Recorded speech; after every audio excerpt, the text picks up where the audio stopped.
നിങ്ങളുടെ ഈ charging station വെച്ച് ഏറ്റവും നല്ല പോയിന്റിൽ വെച്ചിരിക്കുന്ന ഒരാൾക്ക് മാസം എത്ര വരെയൊക്കെ റവന്യൂ കിട്ടുന്നുണ്ട്? 1,05,000 രൂപയോളം പുള്ളിക്ക് പ്രോഫിറ്റ് ആയിട്ട് നമ്മൾ അയച്ചു കൊടുക്കുന്നു. 5,000 1,10,000 വെച്ചിട്ട് നമ്മൾ അയച്ചു കൊടുക്കും. നിങ്ങൾക്ക് സ്ഥലം ഉണ്ടായാൽ മതി, ഇൻവെസ്റ്റ് ചെയ്യാൻ തയ്യാറായാൽ മതി. കറക്റ്റ്. അതിന് റെക്കറിങ് ഇൻകം കിട്ടും. ഒരു ഡെപ്പോസിറ്റ് എമൗണ്ട് കൊടുത്തിട്ട് ഞങ്ങൾ കോൺട്രാക്ട് സൈൻ ചെയ്തിട്ടാണ് പിറ്റേ ദിവസം ഫ്ലൈറ്റിൽ ഞങ്ങൾ തിരിച്ച് കേരളത്തിലേക്ക് വരും. ഒരു ദിവസം കൊണ്ട് തന്നെ പരിപാടി അവസാനം. ഞങ്ങൾക്ക് ഇതിന്റെ ഹെഡ് ഓർ ടെയിൽ ഒന്നും അറിയില്ല. ചാർജിങ് സ്റ്റേഷൻ മാത്രം അറിയില്ല. എന്നിട്ട് ജാഫർ എന്ത് സംഭവിച്ചു തിരിച്ചു വന്നത്? പക്ഷേ നമ്മുടെ അറിവില്ലായ്മ അല്ലെങ്കിൽ നമ്മുടെ സ്റ്റേറ്റിൽ അങ്ങനത്തെ ഒരു ഇൻഡസ്ട്രി ഡെവലപ്പ് ആവാത്തതുകൊണ്ട് ഏകദേശം 6 മാസം എടുത്തു ആ ഒരു ചാർജിങ് മെഷീൻ ഓണാകാൻ. അപ്പൊ രണ്ടാമതിരിക്കുന്ന ചാർജർ എന്ത് അത് അവിടെ കൊണ്ടുപോയി സെറ്റപ്പ് ചെയ്ത് ലൈവ് ആക്കി. ഓക്കെ, അവിടെയാണ് ആ ബിസിനസ് ആശയം നമ്മളിലേക്ക് വന്നു ചേരുന്നത്. അവിടുത്തെ ഒരു CCTV വർക്ക് ചെയ്തില്ലെങ്കിലും ലൈറ്റ് വർക്ക് ചെയ്തില്ലെങ്കിലും വി ടേക്ക് ദ റെസ്പോൺസിബിലിറ്റി. അതല്ലാതെ KSEBിയുടെ ലൈനിൽ പവർ ഷോർട്ടേജ് ഉണ്ടെങ്കിൽ സാർ ഒന്ന് KSEBിൽ വിളിച്ചു നോക്കൂ എന്ന് പോലും ഞങ്ങൾ പറയുന്നില്ല. So we take the entire responsibility and we consider not as a charger is as a project എന്നുള്ള. എന്ത് സാധനം ഒരു ആശയമാണ്. ഇതൊരു സമൂഹത്തിലെ ഒരു പ്രോബ്ലത്തിന്റെ സൊല്യൂഷനുമായിട്ടാണ് നിങ്ങൾ മാർക്കറ്റിലേക്ക് ഇറങ്ങിയത്.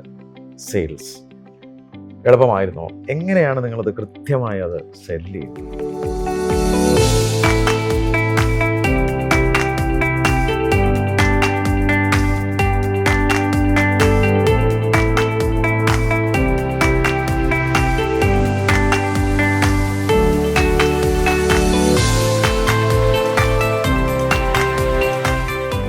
സംരംഭം വിജയിപ്പിക്കുക എന്നുള്ളത് വളരെ കുറച്ചു പേർക്ക് മാത്രം സാധിക്കുന്ന ഒരു കാര്യമാണ്.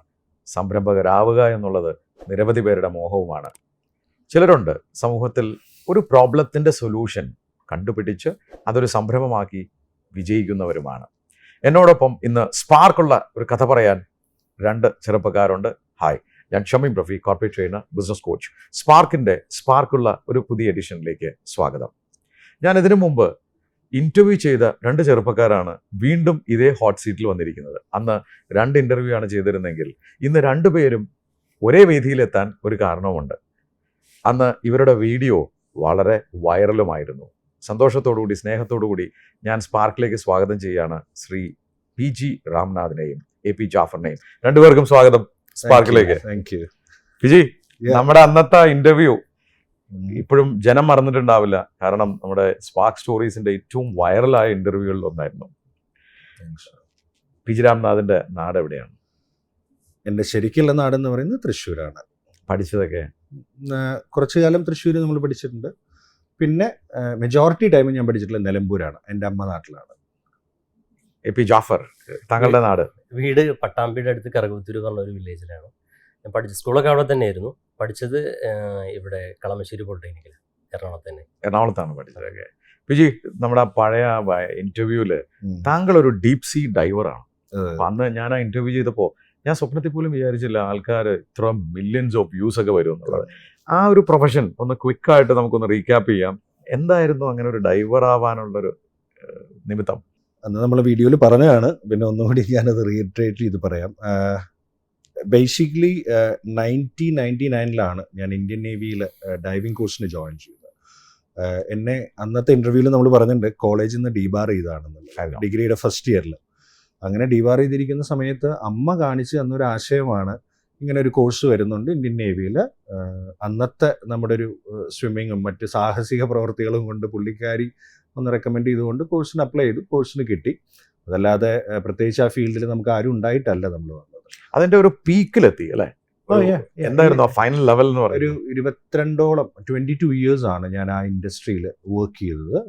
അതിൻ്റെ എക്സ്ട്രീം ആയിട്ടുള്ള സാച്ചുറേഷൻ ഡൈവിംഗ് സൂപ്രണ്ടൻ്റ് ആയിട്ടാണ് ഞാൻ പിന്നെ ഒരു നിമിഷത്തിൽ വിരമിക്കുകയൊന്നുമല്ല, ഇനി അത് ചെയ്യണ്ട, മറ്റെന്തെങ്കിലും ചെയ്യാമെന്ന് കരുതിയിട്ടാണ്. PG, അതൊരു ഹൈലി പെയ്ഡ് ജോബും കൂടിയാണ്. It is a huge, it's very highly paid ജോബാണ്. അതേപോലെ ഹൈലി റിസ്ക് ആയിട്ടുള്ള ജോബും കൂടിയാണ്. അതിലൊരു ക്വാണ്ടിഫൈ ചെയ്യുകയാണെങ്കിൽ ലക്ഷങ്ങൾ ശമ്പളമുള്ള ഒരു ജോലി എന്ന് പറയേണ്ടി വരും അല്ലേ? ഇന്നാളെ എവിടെയോ ഞാൻ ശമ്പളത്തെ കുറിച്ച് പറഞ്ഞപ്പോൾ കുറെ പേർക്ക് അത് ഇഷ്ടപ്പെട്ടില്ല. അതുകൊണ്ട് ശമ്പളം എത്രയാണെന്ന് പറയുന്നില്ല. അതുകൊണ്ട് നമ്മൾ ആ റെമ്യൂണറേഷൻ അത് ഓരോരുത്തരുടെയും വർക്ക് ചെയ്യുന്ന കൺട്രിക്കും കമ്പനിക്കും അനുസരിച്ചിട്ടായിരിക്കും പ്രതിഫലം. But it's still highly paid job തന്നെയാണ്. ഒരു ഹൈലി പെയ്ഡ് ജോബാണ്. നമുക്ക് AP ജാഫറിലോട്ട് വരാം. ജാഫർ ഈ പഠനമൊക്കെ കഴിഞ്ഞ് എന്താ ചെയ്തത്? എനിക്ക് പോളിടെക്നിക് കഴിഞ്ഞതിന് ശേഷം ടാറ്റ മോട്ടോഴ്സിൽ കുറച്ച് കാലം വർക്ക് ചെയ്തു. ടാറ്റ മോട്ടോഴ്സിൽ എന്തിലായിരുന്നു അത്? അതിന്റെ കാർ ഡീലർഷിപ്പിലായിരുന്നു. സെയിൽസിലായിരുന്നു? അല്ല, അതിന് സർവീസ് അഡ്വൈസർ ആയിട്ടായിരുന്നു. Service adviser. അതിന് മുമ്പ് ഹരിയാനയിൽ ഇതിന്റെ ഒരു പ്ലാന്റിൽ ഒരു 1.5 വർഷത്തോളം വർക്ക് ചെയ്തു. അത് കഴിഞ്ഞിട്ട് എന്താ ചെയ്തത്? അതിന് കഴിഞ്ഞിട്ട് നാട്ടിലൊരു കൺസ്ട്രക്ഷൻ ആയിരുന്നു ചെയ്തിരുന്നത്. എൻ്റെ ഉപ്പയും പിന്നെ ബ്രദറായിരുന്നു അതിലൊരു വഴി കാണിച്ചിരുന്നത്. അതിനെ കൺസ്ട്രക്ഷൻ ചെയ്തുകൊണ്ടിരിക്കുമ്പോൾ കൺസ്ട്രക്ഷനിലേക്ക് ഇറങ്ങി. അതെ, ഞങ്ങൾ സ്വന്തമായിട്ട് ഫാമിലിയായിട്ട് ഉപ്പയും വീട് പണിത് കൊടുക്കുക എന്നുള്ളതാണ്. വീടുകൾ പണിത് കൊടുക്കുക, ചെറിയ ചെറിയ ബിൽഡിങ്ങുകളൊക്കെ പണിത് കൊടുക്കുക. അപ്പോൾ ഒരു ഫാമിലിയിൽ ബ്രദറും ഫാദറും ചെയ്തിരുന്ന ഒരു ബിസിനസ് ആയതുകൊണ്ട് അതിലായിരുന്നു നാട്ടിൽ ചെയ്തുകൊണ്ടിരുന്നത്. അങ്ങനെയാണ് ഇദ്ദേഹത്തെ പരിചയപ്പെടുന്നത്. അതാണ് അടുത്ത ചോദ്യം. ഈ പി ജി രാംനാഥും AP ജാഫറും, ഒരാൾ തൃശ്ശൂർക്കാരനാണ്, ഒരാൾ പട്ടാമ്പിക്കാരനാണ്, രണ്ടുപേരും കണ്ടുമുട്ടാനുള്ള സാഹചര്യം എന്താണ്? ഞങ്ങൾക്കൊരു കോമൺ ഫ്രണ്ട് ഉണ്ട്, അഭിലാഷ് എന്ന് പറഞ്ഞിട്ട്. അപ്പോൾ ഇദ്ദേഹത്തിനൊരു തൃശ്ശൂർ ടൗണിലൊരു അപ്പാർട്ട്മെൻറ്റ് ബിൽഡിംഗ് പണിയണം. അപ്പോൾ കുറേ പേരെ ഷോർട്ട് ലിസ്റ്റ് ചെയ്തിരുന്നു. അപ്പോൾ എൻ്റെ ഒരു ഫ്രണ്ടിൻ്റെ ഒരു റെക്കമെൻഡേഷനിലാണ് ഞാൻ അവിടെ എത്തുന്നത്. അപ്പോൾ എന്തുകൊണ്ടോ ആ ഒരു സമയത്ത് അദ്ദേഹത്തിന് വിശ്വാസം തോന്നിയിട്ടുണ്ടാവും, അല്ലെങ്കിൽ ഒരു തൃശ്ശൂർ ആളെ കിട്ടാനിട്ടല്ല എന്നെ ഏൽപ്പിച്ചത്. അത് ഒരുവിധം തരക്കേടില്ലാതെ ചെയ്തു തീർത്തു. അതിൻ്റെ ഇടയിൽ ഞങ്ങൾ വളരെയധികം അടുത്തു. അങ്ങനെയാണ് ഈ സൗഹൃദം തുടങ്ങുന്നത്.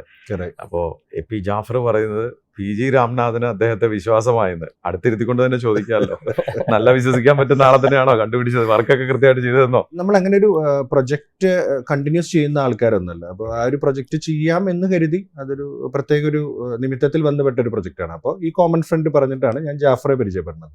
ജാഫർ എന്നും, if I am not mistaken, ജാഫറിനെ ആദ്യമായി കാണുന്നത് ഒരു 7 മണിക്ക് ശേഷമുള്ളൊരു ഡാർക്ക്നെസ്സിലാണ് ഞാൻ ശരിക്കും ജാഫറിനെ കണ്ടുകൊണ്ടിരുന്നത്. നമ്മുടെ വീടിനോട് ചേർന്നൊരു ഗരാജ് ഉണ്ട്. ആ ഗരാജിലാണ് ഞാനും ജാഫറും അന്നിരുന്ന് ആ ഒരു പർട്ടിക്കുലർ പ്ലാൻ ഡിസ്കസ് ചെയ്തത്. വിശ്വാസം എന്ന് പറയുന്നത് എപ്പോഴും ഞാൻ നോക്കിക്കാണുന്നത് നമ്മൾ ഇടപെട്ട് മുന്നിലേക്ക് പോകുമ്പോൾ ഉണ്ടാവുന്ന വിശ്വാസം. തീർച്ചയായിട്ടും. അതല്ലാതെ അതൊരു സ്വർണ്ണ കമ്പനി ഒന്നല്ലല്ലോ ഇത്. നമ്മൾ വിശ്വാസം കൊണ്ടുപോയി സ്വർണം മേടിക്കുക എന്നുള്ളത് over a period of time അതിലുണ്ടാവുന്നതാണ്. അപ്പോൾ that I believe, I strongly, I mean ഞങ്ങൾ 2 കൂട്ടരുടെ ഉള്ളിലുണ്ട് എന്നുള്ളതാണ്. എങ്ങനെയോ ആ ഒരു ബന്ധം ഉണ്ടായി എന്നുള്ളതാണ്. അത് ഒരു ബിസിനസ്സിലേക്കൊക്കെ എത്താനായിട്ടുള്ള ചർച്ചകൾ എപ്പോഴാണ് തുടങ്ങിയത്? ആ ഒരു കൺസ്ട്രക്ഷൻ ചെയ്യുന്നതിന് ഉപരി ഞങ്ങളിങ്ങനെ ചർച്ച ചെയ്യും, നമുക്ക് എന്തെങ്കിലും ചെയ്യേണ്ട. അപ്പോൾ ഇദ്ദേഹം എന്താണ്, നാട്ടിൽ എങ്ങനെയെങ്കിലും സെറ്റിൽ ആവാം, മടുപ്പ് തോന്നി തുടങ്ങി എന്നൊക്കെ പറയുമ്പോൾ ഞങ്ങൾ ഒരുപാട് പദ്ധതികൾ പ്ലാൻ ചെയ്തു. ഹിമാലയത്തിൽ നിന്ന് രുദ്രാക്ഷം കൊണ്ടുവരുന്ന മുതൽ ചിരട്ട കരിച്ച് കറി ഉണ്ടാക്കി കോസ്മെറ്റിക്സിൽ ഉപയോഗിക്കുന്ന കോസ്മെറ്റിക്സ് ഉണ്ടാക്കുക എന്നായി രാംനാഥനെ പോലെ വിളക്കും എന്ന് പറഞ്ഞിട്ട് ബ്രാൻഡ് ചെയ്യാന്ന് വിചാരിച്ചു അല്ലേ? അപ്പൊ ഇതൊക്കെ നടന്നോ? ഇല്ല, അതൊന്നും നടന്നില്ല. പലതും പല വഴിയിലും വെച്ച് നിർത്തി. പിന്നെയാണ് അവസാനം ഈ ഒരു ചാർജിങ് സ്റ്റേഷൻ. അപ്പൊ ഞാൻ PG രാംനാഥിലോട്ട് വരാം. ഈ ആശയത്തിലേക്ക് എങ്ങനെയാണ് എത്തിയത്? ഇതിന്റെ ഈ കൺസ്ട്രക്ഷൻ നടക്കുന്ന സമയത്തിന്റെ ഇടയിൽ Jafar is A bucket of business thoughts എന്ന് പറയുന്നതാണ് ജാഫർ. ജാഫർ ഏത് ബിസിനസ്സിനെ കുറിച്ച് ചർച്ച ചെയ്യും, തിങ്ക് ചെയ്യും, ദെൻ അത് ഫൈനൽ ഡിസിഷനിലാണ് അത് ചെയ്യണോ ചെയ്യണ്ടേ എന്നുള്ളത്. അപ്പൊ ഞാൻ മുമ്പ് പറഞ്ഞിട്ടുണ്ട്, എൻ്റെ താല്പര്യങ്ങളിലേക്ക് തുറക്കപ്പെടേണ്ട ഡോറിന്റെ കീ ആയിരുന്നു ജാഫർ എന്നാണ് ഞാൻ ഇന്നും വിശ്വസിക്കുന്നത്. ഓക്കെ, നമുക്ക് താല്പര്യം മാത്രം ഉണ്ടായിട്ട് കാര്യമില്ല, അതിലേക്ക് ഒരു വഴികാട്ടി എന്ന് പറയുന്ന ഒരു സംഭവം ഉണ്ടല്ലോ. ആരെങ്കിലും ഒരു സ്പാർക്ക് ഉണ്ടാക്കണമല്ലോ. Correct, absolutely the spark has been happen because Jafar ഉള്ളത് കൊണ്ട് തന്നെയാണ് എന്നുള്ളത് ഞാൻ ഇന്നും ഉറച്ചു പറയുന്നു. അപ്പോൾ എങ്ങനെ നമ്മുടെ ചാർജിങ് സ്റ്റേഷനിലേക്ക് എത്തി എന്ന് പറഞ്ഞു കഴിഞ്ഞാൽ, ജാഫറിന്റെ കൺസ്ട്രക്ഷൻ റിലേറ്റഡ് ആയിട്ടുള്ള മറ്റു പല പ്രൊജക്ടുകളിലും ഞാൻ ഭാഗപാത്രമായിട്ടുണ്ടായിരുന്നു. ഒരു ഇൻവെസ്റ്റർ, ഒരു പാർട്ട്ണർ എന്നുള്ള രീതിയിലും ഇൻവെസ്റ്റർ എന്നുള്ള രീതിയിലും, എല്ലാത്തിലും അല്ല, കമ്പനിയിലല്ല, പ്രൊജക്ട് വൈസ് ഉണ്ടായിരുന്നു. അങ്ങനെ ഇരിക്കുന്ന സമയത്ത് നമ്മളറിയുന്ന സുഹൃത്തുക്കൾ പലരും നമ്മൾ കൺസ്ട്രക്ഷൻ ചെയ്യേണ്ടത് എന്ന് അറിഞ്ഞിട്ട് ഒരു ദിവസം ഞാൻ ഖത്തറിലേക്ക് യാത്ര ചെയ്യുന്നതിൻ്റെ ഒരു ദിവസം മുമ്പ് എൻ്റെ താമസിക്കുന്ന തൃശ്ശൂരുള്ള ഒരു കോളനിയിലുള്ള കണ്ണൻ നായർ എന്ന് പറഞ്ഞൊരു പുള്ളി എന്നെ വിളിച്ചിട്ട് പറഞ്ഞു, ഒരു കൺസ്ട്രക്ഷൻ വർക്ക് ഉണ്ട്, KCB റിലേറ്റഡ് ആയിട്ടുള്ളതാണ്, നിങ്ങൾക്ക് ഇൻട്രസ്റ്റഡ് ആണെങ്കിൽ ഏകദേശം 60ഓളം ലൊക്കേഷൻ കേരളത്തിലുണ്ടെന്ന് പറഞ്ഞു. ഓക്കെ, അപ്പോൾ ഞാൻ പറഞ്ഞു, കണ്ണൻ ഞാൻ യാത്ര ചെയ്യുകയാണ്, ഞാൻ ജാഫറിനെ ഏൽപ്പിച്ചു കൊടുക്കാം. പുള്ളി പറഞ്ഞു, എൻ്റെ ഒരു സുഹൃത്ത് അഹമ്മദാബാദിൽ നിന്ന് വിളിച്ചിട്ടാണ് ഈ പ്രൊജക്ട് ചെയ്യാൻ പറ്റുമോ എന്ന് ചോദിച്ചിരുന്നു. ഓക്കെ, അപ്പോൾ ഞാൻ ജാഫറിന് കൊടുക്കുന്നു. ഞാൻ പോയി ഒരു 10 ദിവസത്തെ കഴിഞ്ഞ് തിരിച്ചു വരുന്നു. തിരിച്ചു വന്ന് 2 ദിവസം കഴിഞ്ഞ് ജാഫറിനോട് സംസാരിക്കുമ്പോഴാണ് ജാഫറിനോട് ഞാൻ ചോദിക്കുകയോ, ജാഫർ ഇൻറ്റിമേറ്റ് ചെയ്തിട്ടായിരുന്നു ചെയ്തത്, ആ പ്രൊജക്റ്റ് അങ്ങനെ വയബിൾ അല്ല രാമേട്ട, കാരണം ഇത് 60 സ്ഥലങ്ങളാണ്, ചെറിയൊരു പ്രൊജക്റ്റാണ്, അത് ചെയ്ത് കഴിഞ്ഞാൽ ഒരു ലാഭം ഉണ്ടാവില്ല. അപ്പോഴാണ് പുള്ളി എന്നോട് പറഞ്ഞു, but there is another catch ആ ഒരു പെർട്ടിക്കുലർ കൺസ്ട്രക്ഷൻ. അപ്പോൾ ഞാൻ എന്താ, അവർ ബിൽഡ് ചെയ്യാൻ പോകുന്നത് ഇലക്ട്രിക്കൽ വെഹിക്കിൾസിന്റെ ചാർജിങ് സ്റ്റേഷൻസ് ആണ് KCB എന്ന് പുള്ളി എന്നോട് പറഞ്ഞു. EV വെഹിക്കിൾസ് അതാണെങ്കിൽ ഉയർന്നു വരുന്ന ഒരു മാർക്കറ്റുമാണ്. കറക്റ്റ്. പക്ഷെ അന്നത്തെ കാലത്ത് നമ്മുടെ അവിടെ ഗ്രൗണ്ടിൽ അധികം EV വെഹിക്കിൾസ് ഒന്നും ഇല്ല. കോണയും. ഏത് വർഷമാണത്? എനിക്ക് ഏകദേശം let's take it 6 years, almost close to 6 years back, 5 years back. ആ ഒരു കാലഘട്ടം പാൻഡമിക്കിന് മുമ്പാണ്. ഇല്ല, പാൻഡമിക്കിന് ശേഷമാണ്. ശേഷമാണ്. അതായത് പാൻഡമിക് നടന്നുകൊണ്ടിരിക്കുന്ന സമയമാണ്. അന്ന് യാത്ര ചെയ്യാനൊക്കെ വളരെ ബുദ്ധിമുട്ടാണ്. അപ്പോൾ ഓഫ് കോഴ്സ് ഞാൻ പറഞ്ഞല്ലോ, ബക്കറ്റ് ഓഫ് തോട്ട്സ് ഉള്ള ആളാണ് ജാഫർ. അപ്പൊ ജാഫർ കൊറോണ കാലത്ത് എന്ത് ബിസിനസ് കൊണ്ടിരുന്ന ആലോചിച്ച് നടക്കുന്ന സമയമാണ്. ആ സമയത്താണ് ഈ ഒരു പർട്ടിക്കുലർ തോട്ട് വന്ന് വീഴുന്നത്. അപ്പോൾ എങ്ങോട്ടും നമുക്ക് യാത്ര ചെയ്യാനും പറ്റില്ല, ഒന്നും പറ്റില്ല. അപ്പൊ അങ്ങനെ ഒരു സാഹചര്യത്തിലാണ് പുള്ളി പറഞ്ഞത് അഹമ്മദാബാദ് ആണ് ഇവർ EV വെഹിക്കിൾസ് വരും എന്ന് പറഞ്ഞിട്ടുള്ള ചാർജിങ് സ്റ്റേഷൻ, അതും കേരള ഗവൺമെന്റ് ഇനീഷ്യേറ്റ് ചെയ്യുകയാണ്. നമ്മൾ ഈ വലിയ കാണുന്ന മാപ്പിന്റെ ഏറ്റവും വാലിന്റെ അറ്റത്ത് നിൽക്കുന്നവരാണ്. ഇവിടെ അങ്ങനെ ചാർജിങ് സ്റ്റേഷൻ ചെയ്യണം എന്നുണ്ടെങ്കിൽ it is going to spread across the country എന്നുള്ള ഒരു ആശയമുണ്ട് എവിടെ സെൻട്രൽ ഗവൺമെന്റ് ഉള്ളിൽ. അങ്ങനെ പുള്ളി പറഞ്ഞു അതിനെക്കുറിച്ച് നമുക്കൊന്ന് ചിന്തിച്ചാലോ, എന്തായാലും ഈ പ്രൊജക്ട് ചെയ്യണ്ട, ഈ സിവിൽ വർക്ക് KSBക്ക് വേണ്ടി ചെയ്യണ്ട, അല്ലെങ്കിൽ അഹമ്മദാബാദ് കമ്പനിക്ക് വേണ്ടി ചെയ്യണ്ട. അങ്ങനെ ഞങ്ങൾ ചിന്തിച്ച് പിന്നെ ഗൂഗിളിലൊക്കെ റിസർച്ച് ചെയ്ത് കഴിഞ്ഞപ്പോൾ പെട്ടെന്ന് ഒരു ദിവസം, എനിക്ക് തോന്നുന്നു വിത്തിൻ എ വീക്കിൻ്റെ ഉള്ളിൽ തന്നെ ഞങ്ങൾ തീരുമാനം എടുത്തു, ലെറ്റ്സ് ഗോ ടു അഹമ്മദാബാദ്. ഈ കമ്പനി ഒന്ന് പോയി കാണാം അഹമ്മദാബാദിൽ. ഫ്ലൈറ്റ് പിടിക്കുന്നു, പോകുന്നു. അങ്ങനെ പോയി അവിടെ ഒരു ദിവസം സ്പെൻഡ് ചെയ്ത് അവരുമായി മീറ്റിങ്ങിൻ്റെ ഉള്ളിൽ. ആ കമ്പനിയുടെ പേരാണ് ടൈറക്സ് എന്ന് പറഞ്ഞിട്ടുള്ള ഒരു കമ്പനിയാണ്. ഇറ്റ്സ് ഗുജറാത്ത് അഹമ്മദാബാദ് ബേസ്ഡ് ആയിട്ടുള്ള കമ്പനിയാണ്. അവർ ഇന്നുമുണ്ട്. ആ കമ്പനിയുമായി നമ്മൾ സംസാരിച്ച് കഴിഞ്ഞ് ഞങ്ങൾ ഉച്ചയോടുകൂടി അവിടെ തന്നെ എടുക്കുന്ന ഒരു തീരുമാനമാണ്, ആ കമ്പനിയുടെ എക്സ്ക്ലൂസിവിറ്റി കേരളത്തിൽ നമ്മൾക്ക് കാശ് കൊടുത്തെടുക്കാം എന്ന് പറഞ്ഞ് ഒരു ഡെപ്പോസിറ്റ് എമൗണ്ട് കൊടുത്തിട്ട് ഞങ്ങൾ കോൺട്രാക്ട് സൈൻ ചെയ്തിട്ടാണ് പിറ്റേ ദിവസം ഫ്ലൈറ്റിൽ ഞങ്ങൾ തിരിച്ച് കേരളത്തിലേക്ക് വരും. ഒരു ദിവസം കൊണ്ട് തന്നെ പരിപാടി അവസാനിപ്പിച്ചു. ഞങ്ങൾക്ക് ഇതിന്റെ ഹെഡ് ഓർ ടെയിൽ ഒന്നും അറിയില്ല. ചാർജിങ് സ്റ്റേഷൻ മാത്രം അറിയില്ല. എന്നിട്ട് ജാഫർ എന്ത് സംഭവിച്ചു?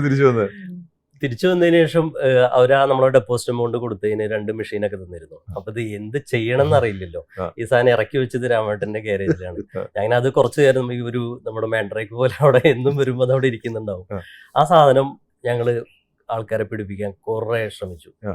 നമ്മൾ ടീമിലേക്ക് ഒരാളെ എടുത്തു, കുറെ ശ്രമിച്ചു. ഇത് നടക്കുന്നില്ല, ഒരാൾ മേടിക്കുന്നില്ല. കാരണം എന്താ വെച്ചെങ്കിൽ ഈ ചാർജിങ് സ്റ്റേഷൻ വരും എന്നൊക്കെ പറയുമ്പോഴും ഇവരെന്തോ ഭാവിയിൽ വരാൻ പോകുന്ന ഒരു സാധനം എന്നാണ് എല്ലാവരും വിചാരിക്കുന്നത്. അങ്ങനെ വിചാരിച്ചു, ഇത് വിൽക്കൽ എന്തായാലും നടക്കില്ല. അപ്പോൾ നമ്മളൊരു സ്ഥലം കണ്ടെത്തിയിട്ട് ഇത് അവിടെ കൊണ്ടുപോയി വെക്കാം. ഏതായാലും കാശ് കയ്യിൽ നിന്ന് ഇറങ്ങിപ്പോയില്ലേ, ഇനി ഇത് വെച്ച് ഇതെന്താ ഉണ്ടാവുമെന്ന് അറിയാമെന്ന് വിചാരിച്ചിട്ടാണ് എറണാകുളത്ത് നമ്മുടെ ഒബ്റോൺ മോളിലാണ് ആ ഒരു ചാർജിങ് സ്റ്റേഷൻ കൊണ്ടുപോയിക്കുന്നത്, അവിടെ കൊണ്ടുപോയി വെക്കുന്നത്. പക്ഷേ നമ്മുടെ അറിവില്ലായ്മ അല്ലെങ്കിൽ നമ്മുടെ സ്റ്റേറ്റിൽ അങ്ങനത്തെ ഒരു ഇൻഡസ്ട്രി ഡെവലപ്പ് ആവാത്തതുകൊണ്ട് ഏകദേശം 6 മാസം എടുത്തു ആ ഒരു ചാർജിങ് മെഷീൻ ഓൺ ആവാൻ. അപ്പോഴാണ് ഈ 6 മാസത്തിനിടയിൽ ഞങ്ങൾ ഒരുപാട് ട്രാവൽ ചെയ്തു. എന്താണ് ഇന്ത്യയുടെ മറ്റു ഭാഗങ്ങളിൽ നടക്കുന്നത്, മറ്റുള്ള ചാർജിങ് സ്റ്റേഷൻ കമ്പനികളുണ്ടോ, അങ്ങനെയൊക്കെ ട്രാവൽ ചെയ്യുന്നതിനിടയിൽ മനസ്സിലായി ഈ ചാർജിങ് മെഷീൻ വിൽക്കലല്ല ഇതിൻ്റെ യഥാർത്ഥ കോർ. ആ ഒരു 6 മാസം ശേഷം ആണ് ഗോ ഈസി എന്നുള്ളൊരു ഗോ ഈസി. PGയിലോട്ട് വരാം. എന്താണ് ഈ ഗോ ഈസി? ഇതൊരു ബേസിക്കലി ഒരു അബ്രിവേഷൻ ആണ്, 4 letters ആണ്. ഇത് തുടക്കത്തിൽ ഞങ്ങൾ എഴുതി ഇതിനെ പ്രദർശിപ്പിച്ച സമയത്ത് ആൾക്കാർ ഇതിനെ ഗോ എക് എന്നൊക്കെ വായിച്ചിട്ടുണ്ടായിരുന്നു. GOEC എന്നുള്ള വേർഡിങ്സ് ആണ്. ഇത് ഗോ ഇലക്ട്രിക് ചാർജ് എന്ന് പറയുന്ന ഒരു ആശയം തന്നെയാണ്. അപ്പൊ അങ്ങനെയാണ് നേരെ എഴുതിയിട്ടുണ്ടായിരുന്ന ഗോയിസിയെ 2 തട്ടുകളായി ഇന്നിപ്പോ നമ്മൾ GOEC. ഐ മീൻ ഇപ്പോഴും GOEC എന്ന് വായിക്കുന്നവരുണ്ട്. ഇത് ബേസിക്കലി പ്രൊനൗൺസ് ചെയ്യേണ്ടത് ഗോയിസി എന്നുള്ളതാണ്. ഇത് തുടക്കത്തിൽ നമ്മൾ ഗോയിസി എന്നുള്ളതിന് പകരം ഒരു ആദ്യമായി പെട്ടെന്നൊരു കമ്പനി നമ്മൾ തട്ടിക്കൂട്ടിയിട്ടുണ്ടായിരുന്നു, ആസാദ് പവർ എന്നുള്ള പേരിൽ. ആസാദ് പവർ, ബിക്കോസ് നമ്മുടെ കൺസ്ട്രക്ഷൻസ് ഒക്കെ, ഇപ്പൊ ഞാൻ ഭാഗമാത്രമായിട്ടുള്ള കൺസ്ട്രക്ഷന്റെ ഒക്കെ പേര് ടീം ആസാദ് എന്നാണ്. അപ്പൊ നമ്മൾ എന്ത് ചെയ്തു, പെട്ടെന്ന് അതുമായി കണക്റ്റഡ് ആയിക്കോട്ടെ, ഇതിലൂടെ പോട്ടെ എന്ന് കരുതിയിട്ട് ആസാദ് ഇതിനൊന്ന് ചേരുന്ന ഒരു പേരല്ല. ഐ മീൻ ഈ ഒരു ഗ്രീൻ റെവല്യൂഷന്റെ ഭാഗപാത്രമായിട്ട് നോക്കുമ്പോൾ നമുക്കതൊരു ആ ഒരു കോൺസെപ്റ്റ്, ആ ഒരു പേര് ചേരുന്നില്ല എന്ന് കണ്ടിട്ടാണ് ഗോയിസി എന്നുള്ള ഒരു പ്ലാറ്റ്ഫോമിലേക്ക് എത്തിയതും നമ്മൾ ഹാൻഡ് റിട്ടൺ ആയിട്ട് വരച്ചൊരു ലോഗോയിലേക്ക് നമ്മൾ കൺക്ലൂഡ് ചെയ്യും. അവിടെയാണ് ജാഫർ പറഞ്ഞ പോലെ നിങ്ങൾ 2 മെഷീൻ അവിടെ നിന്ന് കൊണ്ടുവന്ന് വാങ്ങിച്ചു ഇവിടെ വെച്ചു, ഒരെണ്ണം കൊണ്ട് ഒബ്റോൺ മാളിൽ വെച്ചു, വേറെ എവിടെ, മറ്റേത് എവിടെ കൊണ്ട് വെച്ചു? രണ്ടാമത്തെ മെഷീൻ അതാണ്. അതൊരു വളരെ സ്ട്രോങ് ആയിട്ടുള്ള പോയിന്റ്. ആദ്യത്തെ പോയിന്റ് എന്താണ്, 6 മാസങ്ങൾ നഷ്ടപ്പെട്ടു, എന്നിട്ട് എങ്ങനെയോ ഒരു ചാർജർ നമ്മൾ ലൈവ് ആക്കി ആണല്ലോ, ഒബ്റോൺ മാളിൽ ലൈവ് ആക്കി. ഇനി അപ്പോൾ ഒരു സാധനം നമുക്ക് കാണിക്കാനായി. തുടക്കത്തിൽ 6 മാസം സംസാരിച്ച ആൾക്കാരിൽ പലവരും നമ്മളോട് ചോദിച്ചു, നിങ്ങൾ എവിടെയെങ്കിലും ഇതൊന്ന് കാണിച്ചതാ, ഞങ്ങൾ ഇൻവെസ്റ്റ് ചെയ്യാം. കാണിക്കാനില്ല, ആശയം മാത്രമേ ഉള്ളൂ ഒരു ബിസിനസ്സുകാരുടെ കയ്യിൽ. അപ്പോൾ നമ്മൾ എന്ത് ചെയ്തു, ഒരു ദിവസം ഞാനും ജാഫർ ഏതൊരു ഹോട്ടലിൽ ഇരിക്കുമ്പോൾ ജാഫറിന്റെ ഫ്രണ്ട് വഴി നമ്മുടെ ഗൃഹലക്ഷ്മിയിൽ ഒരു ആഡിന് വേണ്ടി ഒരാൾ അപ്രോച്ച് ചെയ്തു. എനിക്ക് എന്നും തോന്നുന്നു 24,000 രൂപയോ എത്രയാണ് ആഡിന് ഇൻക്ലൂഡിങ് GST പറഞ്ഞത്. അപ്പോൾ ഞങ്ങൾ പറഞ്ഞു, okay we take A chance. 24,000 രൂപ കൊടുത്ത് ഗൃഹലക്ഷ്മിയിൽ ആഡ് കൊടുത്തു. വിത്തിൻ 2 ദിവസത്തിനുള്ളിൽ ഒരു കോള് ഞങ്ങൾക്ക് വന്നു. അദ്ദേഹം നമ്മുടെ തൃശ്ശൂർ മണ്ണുത്തി ഭാഗത്തുള്ള ഒരാളായിരുന്നു, രാജീവേട്ടൻ എന്നാണ്. പുള്ളി പറഞ്ഞു, എനിക്കൊരു ചാർജിങ് സ്റ്റേഷൻ വേണം. അപ്പൊ രണ്ടാമതിരിക്കുന്ന ചാർജർ എന്ത് ചെയ്തു, അത് അവിടെ കൊണ്ടുപോയി സെറ്റപ്പ് ചെയ്ത് ലൈവ് ആക്കി. അവിടെയാണ് ആ ബിസിനസ് ആശയം നമ്മളിലേക്ക് വന്നു ചേരുന്നത്. ആദ്യം നമ്മൾ ചെയ്തത് കമ്പനി ഇൻവെസ്റ്റ് ചെയ്ത് കമ്പനി ചാർജർ വെച്ചു. അതിനെ ഞങ്ങൾ കോക്കോ എന്ന് വിളിച്ചു. കമ്പനി ഓൺ കമ്പനി ഓപ്പറേറ്റഡ് എന്ന് വിളിച്ചു. രണ്ടാമത് ചെയ്തു കൊടുത്തതും ഗോയിസിയുടെ ചാർജർ തന്നെയാണ്. അതിനെ ഞങ്ങൾ ഫ്രാഞ്ചൈസി ഓൺ കമ്പനി ഓപ്പറേറ്റഡ് എന്ന് വിളിച്ചു. അങ്ങനെ 2 കോൺസെപ്റ്റുകളായല്ലോ ബിസിനസ്. അതിന് ഡെവലപ്പ് ചെയ്താൽ മതിയല്ലോ. അത് ഡെവലപ്പ് ചെയ്താൽ മതി, അതിലേക്ക് ഹ്യൂമൻ റിസോഴ്സസിന് എടുത്താൽ മതി. അപ്പൊ ഈ ഒരു കോൺസെപ്റ്റ് 6 മാസം കൊണ്ട് നിങ്ങൾ നന്നായി പഠിച്ചു, നോളജ് ഉണ്ടാക്കി. അബദ്ധങ്ങളിലൂടെയും നല്ല തോട്ടിലൂടെയും ഞങ്ങൾ അതിലേക്ക് എത്തി എന്നുള്ളതാണ് പരമമായ സത്യം. അപ്പൊ പിന്നെ അടുത്ത പടി എന്തായിരുന്നു? അതിനുശേഷം ഇതിൻ്റെ ഇടയിൽ കാശ് നന്നായി ഇറങ്ങിപ്പോകുന്നുണ്ട്, അറിയാലോ. ഈ കാശ് പോകുമ്പോഴാണല്ലോ നമ്മൾ എന്തുകൊണ്ടാണ് പോയതെന്ന് പഠിക്കുക. അപ്പോൾ നന്നായി പഠിച്ചു, ഒരുപാട് മിസ്റ്റേക്ക് ചെയ്തു. അങ്ങനെ ഈ ഒരു കോക്കോ എന്നുള്ള പറയുന്ന ഒരു മോഡൽ ഞങ്ങൾ നല്ല രീതിയിൽ ഡെവലപ്പ് ചെയ്തു. Company on. അപ്പോൾ നമ്മൾ ഏറ്റവും ആദ്യം ചെയ്തത്, നമുക്ക് മനസ്സിലായി ഇത് ഫോക്കോ എന്ന് പറയുമ്പോൾ ചിലപ്പോൾ നാട്ടിൻപുറത്തോ അല്ലെങ്കിൽ ചെറിയ ഏതെങ്കിലും സ്റ്റേറ്റ് ഹൈവേയിലൊക്കെ ആയിരിക്കും ഉണ്ടാവുക. പക്ഷെ കോക്കോ നമുക്ക് ഡിസൈഡ് ചെയ്യാം ഇത് എവിടെ വേണമെന്നുള്ളത്. അങ്ങനെയാണ് ലുലു പോലെയുള്ള അല്ലെങ്കിൽ ശരവണഭവൻ പോലെയുള്ള സ്ഥലങ്ങളിലേക്ക് ഏറ്റവും അധികം ഫുട്ഫാൾ കൊണ്ടുവരിക എന്നുള്ള ആ ഒരു ഏരിയയിലേക്ക്. അപ്പൊ ഈ കാലഘട്ടത്തിൽ നമ്മൾ EV എന്ന് പറയുന്ന ഒരു മാർക്കറ്റും വളർന്നുകൊണ്ടേയിരിക്കുകയായിരുന്നു. അത് നിങ്ങൾക്ക് വലിയൊരു അനുഗ്രഹമായി. കാരണം നിങ്ങൾ തുടങ്ങുന്ന സമയത്ത് EV മാർക്കറ്റ് അത്ര എസ്റ്റാബ്ലിഷ്ഡ് അല്ല. അതിന്റെ സാധ്യതകളും കൂടി മനസ്സിലാക്കിക്കൊണ്ടാണ് നിങ്ങൾ ഇതിൽ ഇറങ്ങിയത്. അതെ. പിന്നെ ഏകദേശം 1 വർഷം നമുക്ക് മനസ്സിലായി അത് ഒരുപാട് എല്ലാ OEMസും ഇതുപോലത്തെ വെഹിക്കിൾസ് ഇറക്കാൻ തുടങ്ങി. ഇപ്പോൾ മാരുതി വരെ വരുന്നുണ്ട്. ആ സമയത്ത് അതിൻ്റെയൊക്കെ ന്യൂസുകളൊക്കെ സ്പ്രെഡ് ആവുന്നത് വരുന്നില്ല എന്നേ ഉള്ളൂ. അപ്പോൾ ഇതൊരു നല്ലൊരു പദ്ധതിയാണ്. നമ്മൾ സ്റ്റെപ്പിൻ ചെയ്തിരിക്കുന്നത് ഒരു തെറ്റായിട്ടുള്ളൊരു സ്ഥലത്തല്ല എന്ന് മനസ്സിലായപ്പോൾ ഞങ്ങൾ കൂടുതൽ എന്ത് ചെയ്തു, ഇതിലേക്ക് കോൺസെൻട്രേറ്റ് ചെയ്തു. അപ്പോൾ ഒരു കാര്യം ചോദിച്ചോട്ടെ, ഈ 2 മെഷീൻ നിങ്ങൾ അവിടെ നിന്ന് വാങ്ങിച്ചു എന്ന് പറഞ്ഞു. അതിനുശേഷം ഈ മെഷീൻ നിങ്ങൾ ആർക്കെങ്കിലും കൊടുക്കണമെങ്കിൽ നിങ്ങൾ മാനുഫാക്ചറിങ് ആണോ, എന്താണ്? പിന്നെ നിങ്ങൾ എന്താ അത് എങ്ങനെ ഇതിൽ ഇൻവെസ്റ്റ് ചെയ്തത്? ഇതുവരെ മാനുഫാക്ചറിങ് തുടങ്ങിയിട്ടില്ല. കാരണം അവിടെയും കൂടി കളയാൻ കാശ് അന്ന് കയ്യിലുണ്ടായിരുന്നില്ല. പക്ഷെ ഇനിയൊരു ഫ്യൂച്ചറിൽ ഈ വർഷം നമ്മൾ സ്റ്റാർട്ട് ചെയ്യും. അതുവരെ നാട്ടിലെ പേരെടുത്ത OEMമാരെടുത്ത് നമ്മൾ തന്നെ മാനുഫാക്ചർ ചെയ്ത് എടുക്കണം, നമ്മുടെ ബ്രാൻഡിലേക്ക് എടുക്കുകയാണ്. ഓക്കെ. അപ്പം നമ്മൾ ഇത് എടുത്തുകൊണ്ടുവന്ന് നമ്മൾ 2 രീതിയിലാണ്. ഒന്നെന്ന് പറയുന്നത് പിജി നമ്മുടെ ഓൺ ആയിട്ടുള്ള സ്റ്റേഷൻസും ഉണ്ട്, അതുകൂടാതെ ഫ്രാഞ്ചൈസിയും കൊടുക്കുകയാണ്. അപ്പൊ ഈ 2 പേരല്ലാതെ പിന്നീട് വന്ന ആദ്യത്തെ കസ്റ്റമർ ആരായിരുന്നു? പിന്നീട് ഈ കമ്പനി ഓൺഡ് എന്നുള്ള ആ ഒരു മോഡലിനെ സ്ട്രോങ് ആക്കിയെന്ന് ജാഫർ പറഞ്ഞ പോലെ നമ്മൾ ആ മോഡലിൽ തന്നെ കണ്ടിന്യൂ പ്രയത്നിച്ചു തുടങ്ങി. കമ്പനി ഓൺഡ് എന്നുള്ള രീതിയിൽ ഈ കമ്പനി ഓൺഡിൽ 2ാമത്തെ സ്റ്റേഷൻ നമ്മൾ വെക്കുന്നത് തൃശ്ശൂർ പാലിയേക്കര ടോളിൻ്റെ അവിടെയാണ്. ഓക്കെ. അത് എൻ്റെ ഒരു ഫ്രണ്ടിൻ്റെ ഫാമിലി പ്രോപ്പർട്ടിയാണ്. ഇതിൻ്റെ കൂട്ടത്തിൽ നമ്മൾ ചെറുതായി മാർക്കറ്റിംഗ് ചെയ്തപ്പോൾ കണ്ടമാനം ഫ്രാഞ്ചൈസി കോളുകൾ നമ്മൾ പിന്നെ അടുത്തടുത്ത് ഒരേ സമയത്ത് തന്നെ 4 or 5 ലൊക്കേഷനുകളിൽ നമുക്ക് ഫ്രാഞ്ചൈസി ബിസിനസ്സുകൾ സെക്യൂർഡായി. ഓക്കെ. അപ്പോൾ ഇതിൻ്റെ ഒരു മോഡൽ എന്താണ്? നമ്മളൊരു ഫ്രാഞ്ചൈസിയിൽ നിന്ന് വരുന്ന ഒരാൾ പണം ഇൻവെസ്റ്റ് ചെയ്ത് നിങ്ങൾ തന്നെ പോയി അവിടെ ഇത് സെറ്റ് ചെയ്ത് കൊടുക്കുകയാണ്. അപ്പോൾ അതിന് ഒരു ഇൻവെസ്റ്റ്മെൻ്റ് ഉണ്ട്, അതിനൊരു റെക്കറിങ് റവന്യൂ മോഡലുണ്ടോ? അതായത് ഈ ഫ്രാഞ്ചൈസി എന്ന് പറയുന്നത് സ്വന്തമായി ഓൺ ചെയ്യുന്ന സ്ഥാപനങ്ങൾ, അല്ലെങ്കിൽ വീടിൻ്റെ മുറ്റം, അല്ലെങ്കിൽ ഹൈവേനോട് ചേർന്ന് നിൽക്കുന്ന സ്ഥലങ്ങൾ. ഈ സ്ഥലങ്ങൾ വെറുതെ കിടക്കുകയാണ്, അല്ലെങ്കിൽ ഇവിടെ എന്തെങ്കിലും പുതിയൊരു സംരംഭങ്ങൾ തുടങ്ങണം. നമ്മൾ ചെയ്യുന്നത് ഈ പർട്ടിക്കുലർ ഐഡിയൽ ആയിട്ടുള്ള സ്പോട്ടിൽ ഒരു എൻക്വയറി വരുമ്പോൾ നമ്മളൊരു ഫീസിബിലിറ്റി സ്റ്റഡി നമ്മൾ ആദ്യം ചെയ്യുന്നുണ്ട്. ഓക്കെ, ഈ സ്ഥലങ്ങളിലേക്ക് വണ്ടികൾ എത്താൻ കഴിയുമോ, അവിടെ ട്രാഫിക് ഉണ്ടോ, അതോ 5 കൊല്ലം കഴിഞ്ഞിട്ട് അവിടെ ട്രാഫിക് വരൂ എന്നുള്ള ജഡ്ജ്മെൻറ്റുകളും ഫീസിബിലിറ്റി സ്റ്റഡികളും നടത്തിയതിന് ശേഷം മാത്രമാണ് ഒരു ക്ലയൻറ്റ് നമ്മൾ അപ്രോച്ച് ചെയ്യുമ്പോൾ നമ്മൾ ആ പ്രൊജക്റ്റ് ഏറ്റെടുക്കുന്നുള്ളൂ. അപ്പോൾ ആ പർട്ടിക്കുലർ ലൊക്കേഷനിൽ അതിൻ്റെ എൻറ്റയർ ടേൺ കീ പ്രൊജക്റ്റ് ആയിട്ടാണ് നമ്മൾ ചെയ്യുന്നത്. Turnkey in the sense അവിടുന്ന് ഫീസിബിലിറ്റി മുതൽക്ക് KSEB മുതൽക്ക് സിവിൽ ഇൻഫ്രാസ്ട്രക്ചർ മുതൽക്ക് ചാർജർ ഇൻസ്റ്റലേഷൻ മുതൽക്ക് inauguration and marketing activities with 2 years of entire project വാറണ്ടിയാണ് നമ്മൾ കൊടുക്കുന്നത്. അതാണ് നമ്മൾ ബേസിക്കലി ഒരു ഫ്രാഞ്ചൈസി ഓണറെ സംബന്ധിച്ചിടത്തോളം ടേൺ കീ പ്രൊജക്റ്റായി ചെയ്തു കൊടുക്കുന്നത്. ബട്ട് അൾട്ടിമേറ്റ്ലി ഈ ചാർജർ ഓപ്പറേറ്റ് ചെയ്യാൻ ആരുടെയും ആവശ്യമില്ല. അതാണ് ഇതിന്റെ ഏറ്റവും വലിയ ഹൈലൈറ്റ്. അതാണ് ഇതിന്റെ ഏറ്റവും വലിയ ഫ്രാഞ്ചൈസി മോഡലിൽ നമുക്കൊരു എംപ്ലോയീസിനെ മെയിൻറ്റെയിൻ ചെയ്യണം, അവരെ മോണിറ്റർ ചെയ്യണം, ഇതൊന്നും വേണ്ട. നിങ്ങൾക്ക് സ്ഥലം ഉണ്ടായാൽ മതി, ഇൻവെസ്റ്റ് ചെയ്യാൻ തയ്യാറായാൽ മതി. കറക്റ്റ്. അതിന്റെ റെക്കറിംഗ് ഇൻകം കിട്ടും. ചാർജിങ് സ്റ്റേഷനിലൂടെയുള്ള റവന്യൂ എന്ന് പറയുന്നത് നമ്മൾ ചാർജറിലൂടെ വിൽക്കപ്പെടുന്ന പെർ യൂണിറ്റിന്റെ കോസ്റ്റിന്റെ മുകളിലാണ് റവന്യൂവും പ്രോഫിറ്റും നിലനിൽക്കുന്നത്.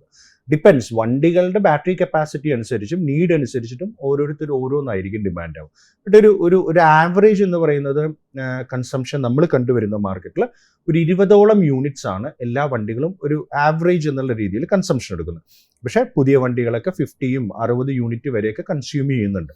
ഒരു യൂണിറ്റിൽ ഒരു ഡീസൻ്റ് ആയിട്ടുള്ള ഒരു പ്രോഫിറ്റ് ഉണ്ട്. ഒരു ഔട്ട്ലൈൻ പെട്ടെന്ന് പറയുകയാണെങ്കിൽ ഒരു യൂണിറ്റിൽ ഏകദേശം ഒരു 8 രൂപ 9 രൂപ പ്രോഫിറ്റ് ആയിരിക്കും ഉണ്ടാവുക. അപ്പോൾ ഒരു ക്ലോസ് ടു 200 രൂപയാണ് ഒരു വണ്ടി ചാർജ് ചെയ്യുമ്പോൾ കിട്ടുന്ന ഒരു നെറ്റ് പ്രോഫിറ്റ് എന്ന് പറയുന്നത്. Tax is something different. അപ്പോൾ ഒരു ദിവസത്തിൽ 10 വണ്ടികൾ വരികയാണെങ്കിൽ മൾട്ടിപ്പിൾ വേ ചെയ്യുക. ഇതെല്ലാം ലൊക്കേഷൻ അനുസരിച്ചിട്ടാണ്. അതുകൊണ്ടാണ് ഫ്രാഞ്ചൈസി നമ്മൾ ചൂസ് ചെയ്യുമ്പോൾ നമ്മൾ വളരെ പ്രിസൈസ് ആയിട്ട് ക്ലയൻറ്റിനോട് പറയുന്നത് ലൊക്കേഷനിലെ ഫീസിബിലിറ്റി കമ്പനി പറയാതെ ചാർജിങ് സ്റ്റേഷന് നമ്മൾ റെക്കമെൻഡ് ചെയ്യില്ല. ഇത് ഇപ്പം നേരത്തെ ജാഫർ പറഞ്ഞ മാതിരി ഇപ്പോൾ ഷമീം ചോദിച്ച പോലെ വി മാനുഫാക്ചറിങ് എനിത്തിങ്, ഞങ്ങളൊന്നും മാനുഫാക്ചർ ചെയ്യുന്നില്ല. അൾട്ടിമേറ്റ്ലി കമ്പനി കൊടുക്കുന്നത് ഒരു സർവീസ് ഓറിയന്റഡ്, അതും ഒരു പബ്ലിക് സർവീസ് ആണ് നമ്മൾ കൊടുക്കുന്നത്. തീർച്ചയായിട്ടും. അപ്പോൾ ഇൻവെസ്റ്റ് ചെയ്യുന്ന വ്യക്തിയെ സംബന്ധിച്ചിടത്തോളം, EV ഉപയോഗിക്കുന്ന വ്യക്തിയെ സംബന്ധിച്ചിടത്തോളം ഈസി ആക്സസും റവന്യൂ മേക്കിങ്ങും ആയിരിക്കണം locations. So ultimately the locations are very important. അതിന് നമുക്ക് പ്രേക്ഷകർക്ക് മനസ്സിലാവുന്ന സിമ്പിൾ ഭാഷയിൽ പറയാം. ഒരു ഇൻവെസ്റ്റ്മെന്റ്, ഒരു എക്സാമ്പിൾ പറയൂ. എത്രയാണ് ഒരാൾ ഒരു ഇൻവെസ്റ്റ് ചെയ്യുക, ഒരു പ്രൈം ലൊക്കേഷനിൽ ഇൻവെസ്റ്റ് ചെയ്യുകയാണെങ്കിൽ?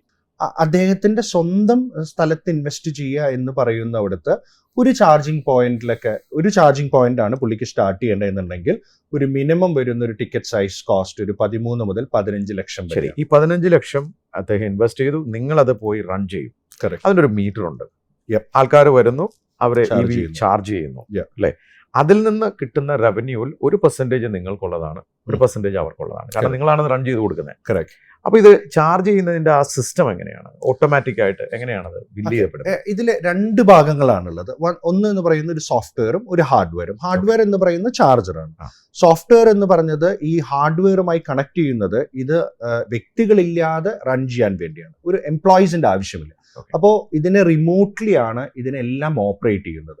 ഒരു അപ്ലിക്കേഷൻ ഉണ്ട്, ഗോയിസി എന്ന് പറയുന്ന ഒരു അപ്ലിക്കേഷൻ ഉണ്ട്, ഒരു ആപ്പ് ഉണ്ട്. ആ ആപ്പ് നമ്മുടെ ഫോണിലുണ്ടെങ്കിൽ അതിനൊരു വാലറ്റ് സിസ്റ്റവും ഉണ്ട്. ആ വാലറ്റ് സിസ്റ്റത്തിൽ ഇപ്പോൾ 50 രൂപയാവട്ടെ 100 രൂപയാവട്ടെ നമ്മൾ ടോപ്പ് അപ്പ് ചെയ്ത് ചാർജ് ചെയ്ത് കഴിഞ്ഞാൽ നമ്മൾ നമ്മുടെ ഗോയിസിയുടെ ചാർജറിൽ എത്തുന്ന സമയത്ത് നമുക്ക് കണക്ട് ചെയ്താൽ ഓട്ടോ ചാർജ് എന്ന് പറയുന്ന ഫെസിലിറ്റി ഇപ്പോൾ റീസെന്റ് ഓട്ടോമാറ്റിക്കായിട്ട് അത് കട്ടാവും, ആ എമൗണ്ട് കട്ടാവും. നമ്മൾ ഉപയോഗിച്ച യൂണിറ്റ് ഉപയോഗിച്ചതിന് ശേഷമാണ് എമൗണ്ട് കട്ട് ചെയ്യപ്പെടുന്നത്. നമ്മളിപ്പോൾ 10 യൂണിറ്റ് എടുത്താൽ 10 യൂണിറ്റിന്റെ റെസ്പെക്റ്റീവ് എമൗണ്ട് നമ്മുടെ വാലറ്റിൽ നിന്ന് കട്ടാവുന്നു. ഈ കട്ടാവുന്ന എമൗണ്ടിൽ ഡെഫിനറ്റ്ലി KCBയിൽ നിന്നാണ് നമ്മൾ കറണ്ട് മേടിക്കുന്നത്. അതിൽ പ്രോഫിറ്റ് ഉണ്ട്, സർവീസ് കോസ്റ്റ് ഉണ്ട്, അതിൽ GST ഉണ്ട്.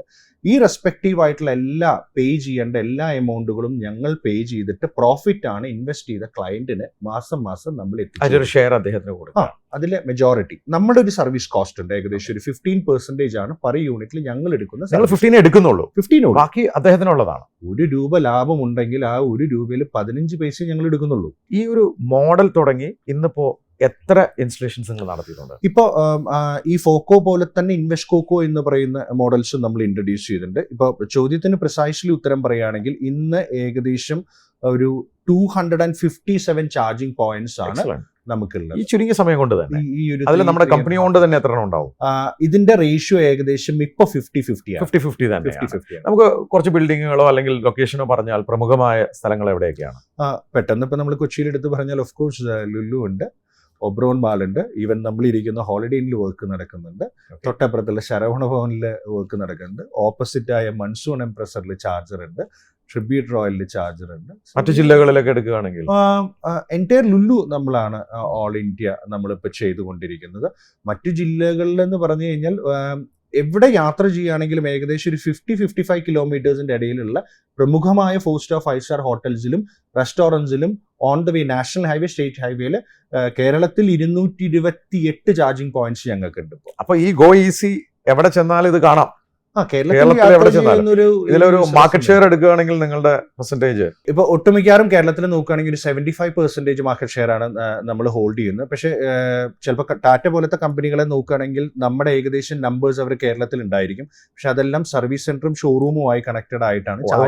ഡയറക്റ്റ് കസ്റ്റമേഴ്സിന് ആക്സസ് ഇല്ലാത്ത ആക്സസ് ഉണ്ടായിരിക്കാം. പക്ഷേ ഈ ചാർജർ എന്ന് പറയുന്നതിന്റെ ഏറ്റവും വലിയ ഇമ്പോർട്ടന്റ് എന്ന് പറയുന്നത് നമ്മൾ പെട്രോൾ അടിക്കുന്ന പോലെ 5 മിനിറ്റിനുള്ളിൽ പെട്രോൾ അടിച്ച് പോരാൻ കഴിയില്ല. കറക്റ്റ്. നമുക്ക് ഏകദേശം ഒരു 40 to 50 മിനിറ്റ്സ് നമ്മൾ മിനിമം അവിടെ സ്പെൻഡ് ചെയ്യേണ്ട ആവശ്യമാണ്.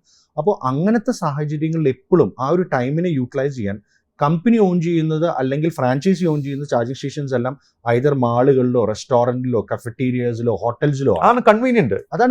നമ്മളൊരു സിനിമ കണ്ടിട്ട് വെറുതെ ചാർജ് ചെയ്തിട്ടുണ്ടാവും. അപ്പോൾ അതുകൊണ്ട് സ്വാഭാവികമായിട്ടും നമ്മൾക്ക് കിട്ടുന്ന ഫുട്ഫോൾസിന്റെ നമ്പേഴ്സ് വളരെ കൂടുതലാണ്. കറക്റ്റാണ്. വിജയ്, ഒരു കാര്യം ചോദിച്ചോട്ടെ, നിങ്ങളുടെ ഈ ചാർജിങ് സ്റ്റേഷൻ വെച്ച ഏറ്റവും നല്ല പോയിന്റിൽ വെച്ചിരിക്കുന്ന ഒരാൾക്ക് മാസം എത്ര വരെയൊക്കെ റവന്യൂ കിട്ടുന്നുണ്ട്? ഇതിൽ ഫ്രാഞ്ചൈസി ഓൺ ചെയ്യുന്ന ഒരു റവന്യൂ ആണ്. അതായത് 2 കണക്ടേഴ്സ് വെച്ചിട്ടുള്ള ഒരു റവന്യൂ നോക്കുകയാണെങ്കിൽ ഏകദേശം ഇപ്പോൾ ഒരു 1,05,000 രൂപയോളം പുള്ളിക്ക് പ്രോഫിറ്റ് ആയിട്ട് നമ്മൾ അയച്ചു കൊടുക്കുന്നത് 5,000 1,10,000 വെച്ചിട്ട് നമ്മൾ അയച്ചു മാസം മാസം ഒരു മാസം. പക്ഷെ ഒരു ഗുണം എന്ന് പറഞ്ഞാൽ പുള്ളിക്ക് വേറെ മാൻ പവറിന്റെ ആവശ്യമില്ല, അതിൽ തിരിഞ്ഞു നോക്കേണ്ട ആവശ്യമില്ല. നിങ്ങളത് കൈകാര്യം ചെയ്തോളും. അതിന്റെ മെയിൻ്റനൻസും എല്ലാം നിങ്ങളാണ് ചെയ്യുന്നത്. നമ്മളാണ് ചെയ്യുന്നത്. That's A very excellent model. അതിലും കൂടുതൽ പൈസ കിട്ടുന്ന പ്രൊജക്റ്റുകളുണ്ട്. ഇത് ഫ്രാഞ്ചൈസി പ്രൊജക്റ്റാണ് ഞാൻ പറഞ്ഞത്. കമ്പനി ഓൺ ചെയ്യുന്ന ലൊക്കേഷനുകളിൽ വ്യക്തികൾക്ക് ഇൻവെസ്റ്റ് ചെയ്യാം. അവർ ഇൻവെസ്റ്റ് മാത്രം ചെയ്താൽ മതി. അവർ ഇൻവെസ്റ്റ് മാത്രം. അത് റൺ ചെയ്യുന്നത് നിങ്ങൾ തന്നെയായിരിക്കും. അതായത് ഈ ബിസിനസിന്റെ പൊട്ടൻഷ്യൽ അറിഞ്ഞുകൊണ്ട് ഇതിൽ ഇൻവെസ്റ്റ് ചെയ്യാൻ താല്പര്യമുണ്ട്. പക്ഷെ സ്വന്തം സ്ഥലം കിടക്കുന്ന ഇടുക്കിയിലോ മലമുകളിലോ ആണെങ്കിൽ അവിടെ ഇൻവെസ്റ്റ് ചെയ്തിട്ട് ഇപ്പൊ കാര്യമില്ല. കറക്റ്റ്. അവിടെ അത്ര ഫുട്ഫോൾസ് ഉണ്ടാവില്ല, സീസണൽ ഫുട്ഫോൾസ് ഉണ്ടാവും. അപ്പോൾ ആ വ്യക്തികൾ ഇതിന് താല്പര്യമുണ്ട് ഇൻവെസ്റ്റ് ചെയ്യണമെന്നുള്ളവർക്ക് കമ്പനി ഓൺ ചെയ്യുന്ന ചാർജിങ് സ്റ്റേഷൻസിൽ അവർ ഇൻവെസ്റ്റ് ചെയ്യുന്നുണ്ട്. അപ്പോൾ അങ്ങനെ നോക്കുമ്പോൾ പ്രൈം ആയിട്ടുള്ള പല ലൊക്കേഷൻസ് ഉണ്ട്. അപ്പോൾ അതിന്റെ റവന്യൂ ഷെയറിംഗ് മോഡൽ വ്യത്യാസമുണ്ടോ? അതിന്റെ റവന്യൂ ഷെയറിംഗ് ഡെഫിനറ്റ്ലി ആ പ്രോഫിറ്റ് ഷെയറിംഗ് മാറ്റമുണ്ട്. കാരണം ഇപ്പോൾ ഉദാഹരണത്തിന് ഹോളിഡേ ഇന്നിൽ നമ്മളൊരു എഗ്രിമെന്റ് ആയി ചാർജർ ഇൻസ്റ്റാൾ ചെയ്യുമ്പോൾ ഹോളിഡേ ഇന്നിന് ഒരു ലാഭം വേണമല്ലോ. ഒന്നുകിൽ അത് റെന്റ് ആയിരിക്കും, അല്ലെങ്കിൽ അതിന്റെ പ്രോഫിറ്റ് ഷെയറിംഗ് ആയിരിക്കും. അത് കഴിഞ്ഞിട്ട് എന്ത് പ്രോഫിറ്റ് ആണോ ഉണ്ടാക്കുന്നത് അതാണ് ഇൻവെസ്റ്റർക്ക് പോകുന്നത്. ഓക്കെ. അപ്പോൾ അങ്ങനത്തെ ലൊക്കേഷൻസിൽ ഇതിലും കൂടുതൽ ക്ലോസ് ടു 2 lakhs അടുത്ത് വരെ പ്രോഫിറ്റ് കിട്ടുന്ന ലൊക്കേഷനുകൾ ഉണ്ട് ഇപ്പോൾ കേരളത്തിൽ മാത്രമുണ്ട്. ഓക്കെ. അപ്പോൾ ഇറ്റ്സ് ഓൾ ഡിപ്പെൻഡ്സ് അതുകൊണ്ടാണ് ഇൻവെസ്റ്റ് കോക്കോ എന്ന് പറയുന്ന ഒരു പ്രോഗ്രാം നമ്മൾ കൊണ്ടുവന്നത്. അതായത് കമ്പനി ഓൺ ചെയ്യുന്നതിൽ ഇൻവെസ്റ്റ് ചെയ്യാം, പക്ഷെ അതിന്റെ പ്രൈസ് സ്വാഭാവികമായിട്ട് നേരത്തെ പറഞ്ഞതിന് മാറ്റം ഉണ്ടായിരിക്കും. ബിക്കോസ് അതൊരു പ്രൈം ലൊക്കേഷനാണ്, അവിടുത്തെ റവന്യൂ മോഡൽസ് മാറ്റമുണ്ടായിരിക്കും. ഞാൻ ജാഫറിലേക്ക് വരാം. ജാഫർ, ഈ EV എന്ന് പറയുന്ന ഇതിന്റെ സാധ്യത എന്താണ് മാർക്കറ്റ് നമുക്കിനി മുന്നോട്ട്? നമ്മളൊരു IC എഞ്ചിൻ വെഹിക്കിൾസ് ആണല്ലോ നമ്മുടെ നാട്ടിൽ ഇപ്പോഴും ഉള്ളതും ഇതുവരെ ഉണ്ടായിട്ടുള്ളതും. അത് മാറി നമ്മുടെ ലോകം മുഴുവൻ ഇലക്ട്രിക് കാറുകൾ വരും. അത് വന്നു തുടങ്ങിയിട്ടുണ്ട്. ഇനി അടുത്തൊരു 5 വർഷത്തിൽ നമ്മൾ വിസിബിൾ ആയിട്ടുള്ള ഒരു ചേഞ്ച് നമുക്ക് കാണാൻ പറ്റും. അപ്പോൾ EVയുമായിട്ട് ബന്ധപ്പെട്ടിട്ടുള്ള എന്ത് ബിസിനസ്സും, ചാർജിങ് സ്റ്റേഷൻ ആയിക്കോട്ടെ, നേരത്തെ പറഞ്ഞ പോലെ മെഷീൻ മാനുഫാക്ചറിങ് ആയിക്കോട്ടെ, എനർജി പ്രൊഡക്ഷൻ ആയിക്കോട്ടെ, എന്തും അതുമായി ബന്ധപ്പെട്ട കോഴ്സുകൾ വരെ ഇനി വളരെയധികം ബൂമാകാൻ പോകുന്നുണ്ട്. ഞങ്ങൾ ഈ ഒരു പെർട്ടിക്കുലർ ചാർജിങ് സ്റ്റേഷൻ ബിസിനസ്സിൽ ഞങ്ങൾ എങ്ങനെയാണെങ്കിൽ ഭയങ്കര മാറ്റം വന്നു വെച്ചെങ്കിൽ, നമുക്കൊക്കെ അറിയാം പെട്രോൾ പമ്പായിരുന്നു ഈ ഒരു ബിസിനസ്സിൻ്റെ ആദ്യത്തെ ഒരു എക്സാമ്പിൾ. എല്ലാവരും നമ്മൾ പെട്രോൾ പമ്പിലേക്ക് പോകണം പെട്രോൾ അടിക്കാൻ. ഞങ്ങളത് മാറ്റി കസ്റ്റമർക്ക് വേണ്ടിടത്തേക്ക് ഈ പെട്രോൾ പമ്പിന് കൊടുന്നു എന്നുള്ളതാണ് നമ്മൾ ഏറ്റവും വലിയൊരു മാറ്റം കൊടുക്കുന്നത്. നേരത്തെ പറഞ്ഞ പോലെ ഷോറൂമുകളിലും അല്ലെങ്കിൽ KSEBയുടെ ചാർജിങ് സ്റ്റേഷനുകളിലൊക്കെ ചാർജ് ചെയ്യാൻ പറ്റും. പക്ഷെ അതിന് പകരം ഒരു കസ്റ്റമർ പോകുന്ന സ്ഥലം എവിടെയാണ്, അവർക്ക് ഭക്ഷണം കഴിക്കാൻ പറ്റുന്ന ഒരു സ്ഥലം, ഷോപ്പ് ചെയ്യാൻ പറ്റുന്ന സ്ഥലം, അവിടത്തേക്ക് ഈ ഒരു സംവിധാനത്തെ കൊണ്ടുവന്നപ്പോഴാണ് ഈ ഒരു സഡൻ ഗ്രോത്ത് ഞങ്ങൾക്ക് ഈ കഴിഞ്ഞ ഒരു 2 വർഷത്തിലുള്ള അടുത്തൊരു 5 കൊല്ലം കൊണ്ട് വിപ്ലവകരമായ മാറ്റമാണ് ഇതിൽ വരാൻ പോകുന്നത്. നമ്മുടെ രാജ്യം സുരക്ഷിതമാണ്. ഡീസൽ പെട്രോളൊക്കെ കുറഞ്ഞ് നമ്മൾ EVയിലേക്ക് മാറുകയാണ്. ലോകമെമ്പാടും മാറിക്കഴിഞ്ഞു. അപ്പോൾ അതുകൊണ്ടൊരു സേഫ് ഫ്യൂച്ചർ ഉണ്ട് നമുക്ക്. ഇതൊരു ഫ്യൂച്ചർ പ്രോഡക്റ്റ് തന്നെയാണത്. ഡെഫിനറ്റ്ലി ഇൻവെസ്റ്റ് ചെയ്യുന്നവർക്ക് റിവാർഡ് ഉറപ്പാണ്, റിട്ടേൺ ഉറപ്പാണ്. തീർച്ചയായിട്ടും. ഇപ്പോൾ നമ്മളിപ്പോൾ ഏതൊരു ബിസിനസ് സ്റ്റാർട്ട് ചെയ്ത് നമ്മൾ വിചാരിക്കും നമ്മുടെ ഒരു വിഷനോ അല്ലെങ്കിൽ നമ്മുടെ ഒരു കഴിവോ ഹാർഡ് വർക്കാണ് ബിസിനസ്സിനെ വിജയിപ്പിക്കുന്നതല്ലേ. അത് തെറ്റാണ്. നമ്മൾ ചെയ്യുന്ന ഒരാശയം, നമ്മുടെ കൺട്രിയുടെ പോളിസി, നമ്മുടെ ജനങ്ങളുടെ ആവശ്യം, ഈവൻ നമ്മുടെ ഒരു പ്ലാനറ്റിൻ്റെ ഒരു റിക്വയർമെൻ്റ് ആണെങ്കിൽ മാത്രമേ നമ്മൾ എന്ത് ചെയ്യുന്നുള്ളൂ ആ ബിസിനസ്സിൽ നമ്മൾ സാധാരണ ഒരു 20 വർഷം കൊണ്ടുണ്ടാകുന്ന ഒരു ഗ്രോത്ത് നമുക്കൊരു 5 വർഷം കൊണ്ട് ഉണ്ടാക്കാൻ പറ്റുന്നു. ഞങ്ങൾ തുടങ്ങിയ ഒരു സംഭവം ലക്കിലി അതിലായിപ്പോയി എന്ന് വേണമെങ്കിൽ പറയാം. ഞാൻ രാമനാഥ് തിരിച്ചു വരാം. ഏതൊരു സ്ഥാപനത്തിൻ്റെയും വളർച്ച, താങ്കളാണ് ഇതിൻ്റെ CEO. അപ്പോൾ ആ അർത്ഥത്തിൽ തന്നെ വളർച്ച എന്ന് പറയുന്നത് 2 പേരെ സൗഹൃദം മാത്രമല്ല, നല്ലൊരു ടീമിനെ ബിൽഡ് ചെയ്യുക എന്നുള്ളതാണ്. ഞാൻ നിങ്ങളുടെ ടീം കുറച്ച് നാളുകൾക്ക് മുമ്പാണ് നിങ്ങളുടെ എൻറ്റയർ ടീമിന് വേണ്ടി ഒരു ട്രെയിനിങ് ചെയ്യാനായിട്ട് നമ്മൾ മൺസൂൺ എംപ്രസ് കൊച്ചിയിൽ ഒത്തുകൂടിയപ്പോഴാണ് ഞാൻ ശ്രദ്ധിച്ചത്. വളരെ യങ് ആൻഡ് വൈബ്രൻ്റ് ആയിട്ടുള്ള നല്ലൊരു ടീം. അത് 1-2 പേരല്ല. ഇപ്പം എത്ര പേരായി നമുക്ക് എംപ്ലോയീസ്? ഇപ്പോൾ പ്രിസൈസ്ലി ഒരു 94 എംപ്ലോയീസ്. 100ഓളം പേരായി. എക്സലന്റ്. ഈ 100ഓളം പേര്, ഈ എംപ്ലോയീസിൻ്റെ റോൾ എന്താണ്? ഇവരെങ്ങനെയാണ് നിങ്ങൾ കണ്ടെത്തിയത്? എങ്ങനെയാണ് ഇത്രയും വലിയൊരു ടീം സൈസിലേക്ക് എത്തിയത്? ഈ ബിസിനസ് പുതിയതായതുകൊണ്ട് നമുക്ക് ഒരിക്കലും ഇതിൽ എക്സ്പീരിയൻസ് ഉള്ള ഒരു എംപ്ലോയിനെ പോലും കിട്ടില്ല. സത്യമാണ്, ഒരിക്കലും കിട്ടില്ല. ഇപ്പം പിന്നെയും കിട്ടി തുടങ്ങിയിട്ടുണ്ട്. അപ്പോൾ സ്വാഭാവികമായിട്ടും ഞങ്ങൾ എന്നും പറയുന്ന പോലെ ഞങ്ങളൊരു ബൈബിളിൻ്റെ ആദ്യ പേജ് എഴുതി തുടങ്ങിയിട്ടേ ഉള്ളൂ. അതെ, ഈ ചരിത്രം എങ്ങോട്ട് പോകുന്നു എന്നുള്ളത് ഞങ്ങൾക്കറിയില്ല, പോളിസീസും മറ്റു കാര്യങ്ങളും. അപ്പോൾ കാൻഡിഡേറ്റ്സിനെ നമ്മൾ സെലക്ട് ചെയ്യുന്നതിൽ നമ്മളെപ്പോഴും ഫോളോ ചെയ്യുന്നൊരു തമ്പ് റൂളുണ്ട്. വി ഡോണ്ട് നീഡ് സൂപ്പർമാൻസ് അല്ലെങ്കിൽ സൂപ്പർ ഗേൾസ്. നമുക്ക് അവർ വേണ്ട. നമുക്ക് basic education and common sense ഉള്ള വ്യക്തികളെയാണ്, നല്ല ലിസണേഴ്സ് ആയിരിക്കണം നമ്മുടെ എംപ്ലോയീസ് എന്നുള്ളത്. പിന്നെ ഞാനും ജാഫറും ഇന്നേ വരെ ഒരിക്കലും ഞങ്ങളൊരു എംപ്ലോയി എന്നുള്ള രീതിയിലല്ല ആരുമായിട്ടും ഞങ്ങൾ ഇടപഴകുന്നത്. ഞങ്ങൾ അവരുടെ one of the team members എന്നുള്ള രീതിയിലാണ് ഇവരായിട്ട് ഓരോ കാര്യങ്ങളും ഇൻട്രാക്ട് ചെയ്യുന്നത്. പിന്നെ ദ ഫസ്റ്റ് പ്രിൻസിപ്പിൾ എന്ന് പറയുന്നത് everybody has a right to talk എന്നുള്ളൊരു പോളിസി നമ്മുടെ കമ്പനിയിലുണ്ട്. പിന്നെ രണ്ടാമത്തെ പോളിസി നമ്മൾ കമ്പനിയിൽ കൊണ്ടുവന്നിട്ടുള്ള നോ നെയിം നോ ബ്ലെയിം. വ്യക്തിയല്ല ബ്ലെയിം ചെയ്യേണ്ടത്, സിസ്റ്റത്തെയാണ് ബ്ലെയിം ചെയ്യേണ്ടത്. ഇന്നാലെ സിസ്റ്റം കറക്റ്റ് ചെയ്യപ്പെടുകയുള്ളൂ. പിന്നെ എല്ലാവർക്കും ഒരു ഫ്രീഡം ഓഫ് വർക്ക് എന്ന് പറയുന്ന ഒരു കൾച്ചർ നമ്മൾ കമ്പനിയിൽ കൊണ്ടുവന്നിട്ടുണ്ട്. എല്ലാ കമ്പനിയിലുള്ള പോലെ പഞ്ചിങ് സിസ്റ്റവും കറക്റ്റ് ടൈം ഓഫ് ലഞ്ചും ഇത് കാര്യങ്ങളെല്ലാം നമ്മൾ കൊണ്ടുവന്നിട്ടുണ്ടെങ്കിൽ പോലും, പക്ഷേ ഈ ഒരു ഫ്രീഡം, അതായത് ഇവർ പറയുന്ന ഏത് ആശയങ്ങളെയും ഓപ്പൺ ഹാർട്ടോടുകൂടി ഓപ്പൺ മൈൻഡോടുകൂടി കേട്ട് അവരുടെ കൂടെ യാത്ര ചെയ്ത് ഇംപ്ലിമെന്റ് ചെയ്യാനാണ് നമ്മൾ ഉദ്ദേശിക്കുന്നത്. ബിക്കോസ് ഇതൊരു പുതിയ ഇൻഡസ്ട്രിയാണ്. ഇവിടെ എന്ത് ചെയ്യണം എന്നുള്ളത് ആർക്കും പ്രത്യേകിച്ച് ഒരു ലേ ഡൗൺ നിയമങ്ങളൊന്നുമില്ല, ഇല്ലല്ലോ. അപ്പോൾ ഈ ഒരു രീതിയിൽ പിന്നെ ഇതിൻ്റെ പുറമെ നമ്മൾക്ക് ചെയ്യാൻ പറ്റുന്ന ചെറിയ ചെറിയ കാര്യങ്ങൾ, ലൈക്ക് എംപ്ലോയീസിന് ലഞ്ച് കമ്പനിയിൽ നിന്ന് തന്നെ ഫ്രീ ആയി കൊടുക്കുക. ഇപ്പോൾ ഒരാൾക്ക് വീട്ടിൽ പ്രശ്നങ്ങളുണ്ടെങ്കിൽ നമുക്ക് സഹായിക്കാൻ പറ്റുകയാണെങ്കിൽ വർക്ക് ഫ്രം ഹോം പ്രൊവൈഡ് ചെയ്യുക. പിന്നെ ഇപ്പോൾ റീസെൻ്റ്ലി നമ്മളിപ്പോൾ ലാസ്റ്റ് ക്യാമ്പയിനിൽ അനൗൺസ് ചെയ്ത പോലെ അമ്മയ്ക്കൊരുമ്മ എന്ന് പറഞ്ഞൊരു പ്രോഗ്രാമൊക്കെ നമ്മൾ കൊണ്ടുവന്നുണ്ട്. അതായത് ഈ വ്യക്തികളുടെ അമ്മമാർക്ക് ഒരു പെൻഷൻ, അല്ലെങ്കിൽ ഒരു it's not call a pension, basically ഇതൊരു ചാരിറ്റി പെൻഷൻ അല്ല, വർക്ക് ചെയ്യുന്ന കമ്പനിയിൽ ഒരു മോട്ടിവേഷൻ പ്ലാൻ ആയിട്ടാണ് നമ്മൾ കൊണ്ടുവന്നിട്ടുള്ളത്. അവർക്ക് ഒരു നിശ്ചിത എമൗണ്ട് മണി ഓർഡർ എന്നുള്ള രീതിയിൽ അവരുടെ വീട്ടിൽ എത്തിച്ചു കൊടുക്കുക. പിന്നെ കമ്പനിയിലുള്ള പെർമനൻ്റ് ആയ എല്ലാ എംപ്ലോയീസിനും certain ഫാമിലി ഇൻഷുറൻസ് പാക്കേജുകൾ കൊടുക്കുക. നമ്മളൊരു സ്റ്റാർട്ടപ്പാണ്, അത് ആലോചിക്കണം. തീർച്ചയായിട്ടും നമ്മളൊരു MNC ഒന്നല്ല. എന്നിട്ടും ഈ ചെറിയ രീതിയിലുള്ള ഇംപ്ലിമെൻറ്റേഷൻ, പിന്നെ ഇതിൽ ഒരു കൾച്ചർ ഡെവലപ്മെൻ്റ് ആണ് ഷമീം. നമ്മൾ ബേസിക്കലി ഞാൻ ഒരു ഓയിൽ ആൻഡ് ഗ്യാസ് ഇൻഡസ്ട്രിയിൽ നിന്ന് വരുന്നതുകൊണ്ട് അവിടെയാണ് ദ ഹയസ്റ്റ് ലെവൽ ഓഫ് ഒരു പോളിസീസും അല്ലെങ്കിൽ ഒരു സിസ്റ്റവും മേക്ക് ചെയ്യുന്നത്. വേൾഡിൽ ഇന്നും അറിയപ്പെടുന്നത് സേഫസ്റ്റ് പ്ലേസ് ടു വർക്ക് എന്ന് പറയുന്നത് UK-യിലെ ഓയിൽ ആൻഡ് ഗ്യാസ് ഇൻഡസ്ട്രിയാണ്.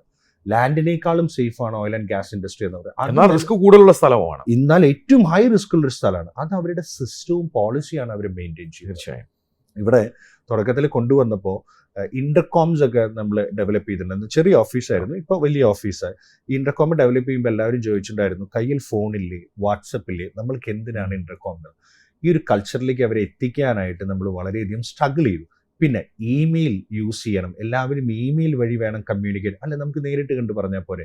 അപ്പോൾ സീറ്റിൽ നിന്ന് മാറി ഒരു ഗ്യാദർ ചെയ്ത് എല്ലാവരും ഡിസ്കസ് ചെയ്യുന്നതിന് പകരം ഒരു MNC-യിലേക്ക് അല്ലെങ്കിൽ ഒരു IPO-യിലേക്കുള്ള ഒരു യാത്രയിൽ നമ്മൾ എങ്ങനെ ആൾക്കാരെ മോൾഡ് ചെയ്യണം എന്നുള്ള രീതിയിൽ മോൾഡ് ചെയ്ത് കൊണ്ടുവന്ന് ടച്ച് വുഡ് ഇപ്പോൾ ആ ഒരു സിസ്റ്റം ഫോളോ ചെയ്ത് നമ്മൾ മുന്നിലേക്ക് പോകുന്നുണ്ട്. ബട്ട് സ്റ്റിൽ അഗെയിൻ ഞാൻ നേരത്തെ പറഞ്ഞ മാതിരി ഒരു ബൈബിളിന്റെ ആദ്യത്തെ പേജ് നമ്മൾ എങ്ങോട്ടാ പോകുന്നത് നമുക്ക് അറിയില്ല. ഈ 94 എംപ്ലോയീസ് എന്ന് പറഞ്ഞവരില് എന്താണ് പുരുഷന്മാരെ സ്ത്രീകൾ എടുത്ത പ്രൊപ്പോർഷൻ?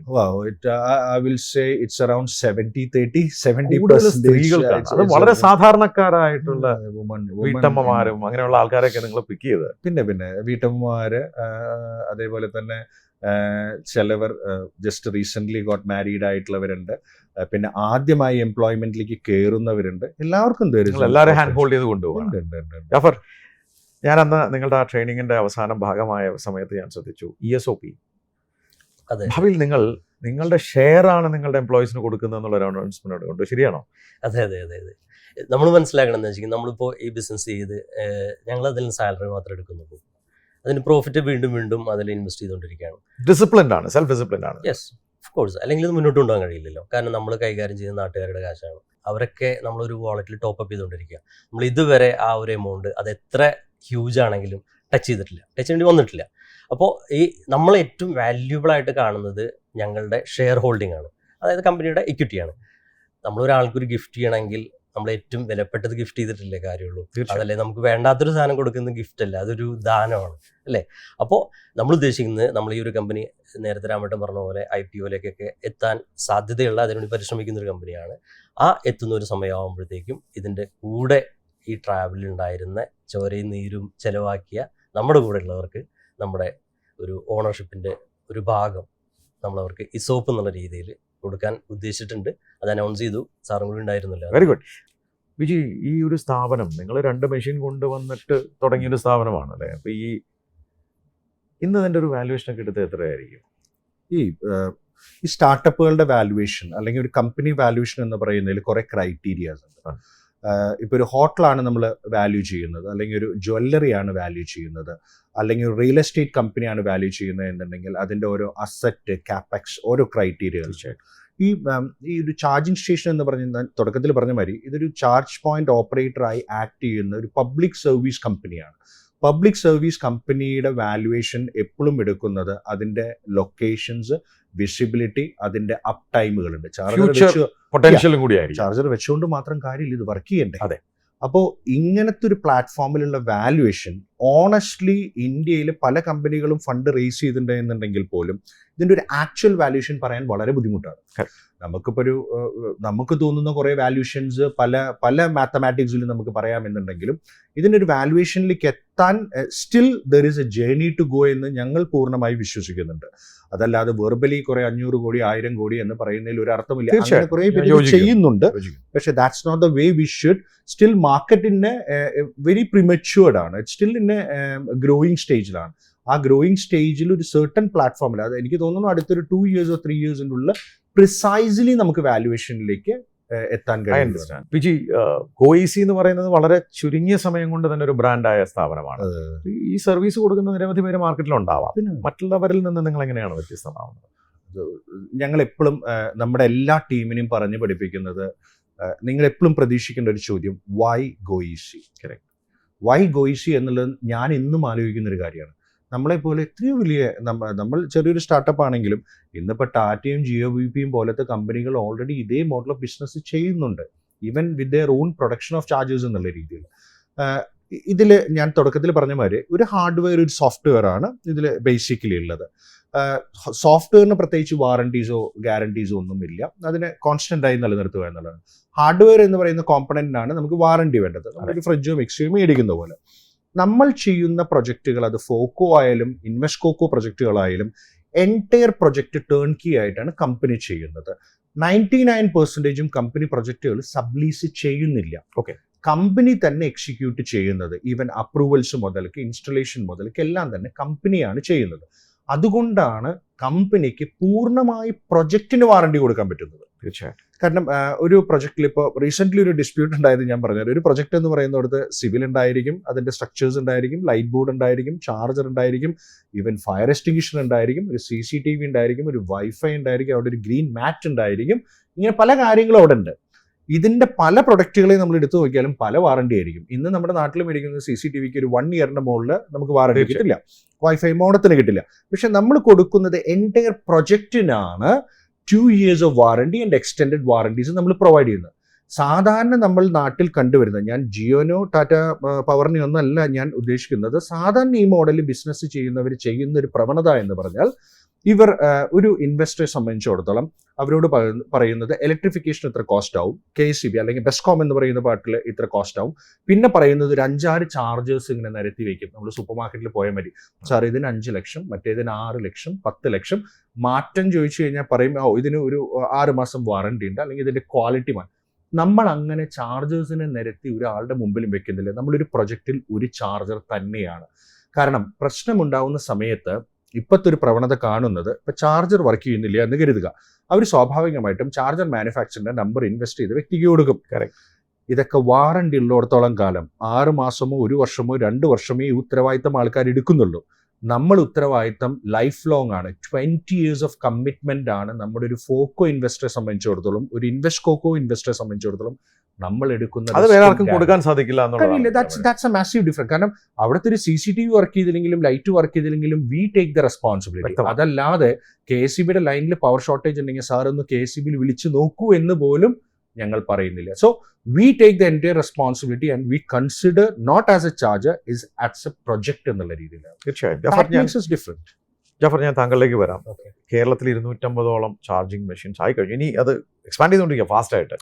ഈ സ്വപ്നം കേരളത്തിൽ ഒതുങ്ങുകയാണോ അതോ പുറത്തും നമ്മൾ സെർവ് ചെയ്ത് തുടങ്ങിയോ? ഒരിക്കലും ഇല്ല. നമ്മളിപ്പോൾ കേരളം ചൂസ് ചെയ്യാനുള്ള ഒരു കാരണം, ഓക്കെ നമ്മൾ ജന്മനാട്ടിലാണല്ലോ നമ്മൾ ആദ്യം ബിസിനസ് ചെയ്യേണ്ടത്. അപ്പോൾ നമ്മൾ എപ്പോഴും ഉദ്ദേശിച്ചത് ഒരു ചാർജർ വെക്കുക എന്നതിലുപരി ഈ ചാർജർ വെച്ച് കഴിഞ്ഞാൽ നമുക്ക് 2 പേരാണ് നമുക്ക് കസ്റ്റമർ ആയിട്ടുള്ളത്. ഒന്ന് ഇതിൻ്റെ എൻഡ് യൂസർ, ഇലക്ട്രിക് കാർ എടുക്കുന്ന ആൾക്കാർ, 2 നമ്മളെടുത്ത് ഫ്രാഞ്ചൈസി എടുക്കുന്നവർ. ഈ 2 പേർക്കും എന്താവണം, ഇത് സ്യൂട്ടബിൾ ആവണം. അപ്പോൾ ഒരാൾ നമ്മളെ വിശ്വസിച്ച് നമ്മളൊരു ഫ്രാഞ്ചൈസി എടുത്തു തന്നെ ആയിരിക്കും. നമ്മൾ മെഷീൻ മേടിച്ചു, അവരൊരു മെഷീൻ വെച്ച് അവർക്കൊരു എൻഡ് യൂസർ വന്നില്ലെങ്കിൽ അവർക്ക് പ്രോഫിറ്റ് ഉണ്ടാവില്ല. അപ്പോൾ നമ്മൾ പറയുന്ന പല വാഗ്ദാനങ്ങൾ എന്താവും, പൊളിഞ്ഞു പോകും. അപ്പോൾ അതിന് പകരം ഇലക്ട്രിക് കാർ യൂസേഴ്സ് ട്രാവൽ ചെയ്യുന്ന ഒരു ടെറിട്ടറി ആദ്യം എടുത്തിട്ട് അവിടെയാണ് ചാർജേഴ്സ് ഇൻസ്റ്റാൾ ചെയ്യുന്നത്. അപ്പോൾ ഡെഫിനറ്റ്ലി കേരളത്തിലെ ഒരു എൻഡ് മുതൽ മറ്റേ എൻഡ് വരെ എവിടെ പോയാലും വോയിസിൽ ചാർജ് ചെയ്യാൻ പറ്റുന്ന ഒരു ഇതുണ്ടാക്കി. അതിനുശേഷം നമ്മളൊരു പാൻ ഇന്ത്യ ബേസിസിൽ ചെയ്തു. കന്യാകുമാരി ടു കാശ്മീർ എന്ന് പറയുന്ന പോലെ കാശ്മീർ വരെ നമ്മുടെ ചാർജർ ഉണ്ട് കേട്ടോ. അപ്പോൾ അതേപോലെ ലുലു ഓൾ ഇന്ത്യ ചെയ്യുന്നുണ്ട്, ലക്നൌവിൽ ചാർജ് നടക്കുന്നുണ്ട്. പക്ഷേ ഞങ്ങളൊരു ആഗ്രഹം ഒരു MNC ആവുക എന്നുള്ളതാണ്. അപ്പോൾ ഞങ്ങൾ ഉദ്ദേശിച്ചത് ഓക്കെ MNC ആകുമ്പോൾ നമ്മൾ എവിടെയൊക്കെ എക്സ്പാൻഡ് ചെയ്യണം, ഒന്ന് നമുക്കൊരു അയൽ രാജ്യം പിടിക്കണം. അപ്പോൾ ഞങ്ങൾ 2-3 കൺട്രീസൊക്കെ നോക്കി. അപ്പോൾ വിചാരിച്ചു ഓക്കെ ഈവൻ പാസ്പോർട്ട് ഇല്ലാതെ പോലും ട്രാവൽ ചെയ്യാൻ പറ്റുന്ന ഒരു സ്ഥലമാണ് നേപ്പാൾ. നമുക്ക് ബൈ റോഡ് വരെ പോകാം. അപ്പോൾ നേപ്പാളിലേക്ക് ഞങ്ങൾ ആദ്യം സ്റ്റെപ്പ് ഇൻ ചെയ്തു. കഴിഞ്ഞ ആഴ്ചയാണ് ഞങ്ങൾ നേപ്പാളിൽ നിന്ന് വന്നത്. വളരെ അഭിമാനത്തോട് പറയാം, നേപ്പാളിലെ നമ്മളിവിടുത്തെ ഒരു വലിയൊരു കമ്പനി പോലത്തെ അവിടുത്തെ ഒരു വലിയൊരു ഗ്രൂപ്പ് ആ നേപ്പാളിലെ അവകാശം, ഗോയിസിയുടെ അവകാശം വാങ്ങി തിരക്കേടില്ലാത്തൊരു തുകയ്ക്ക് വാങ്ങിച്ചു. അവിടെ ഒരു ജോയിൻറ്റ് വെഞ്ചറായിട്ട് ഞങ്ങളത് സ്റ്റാർട്ട് ചെയ്തു.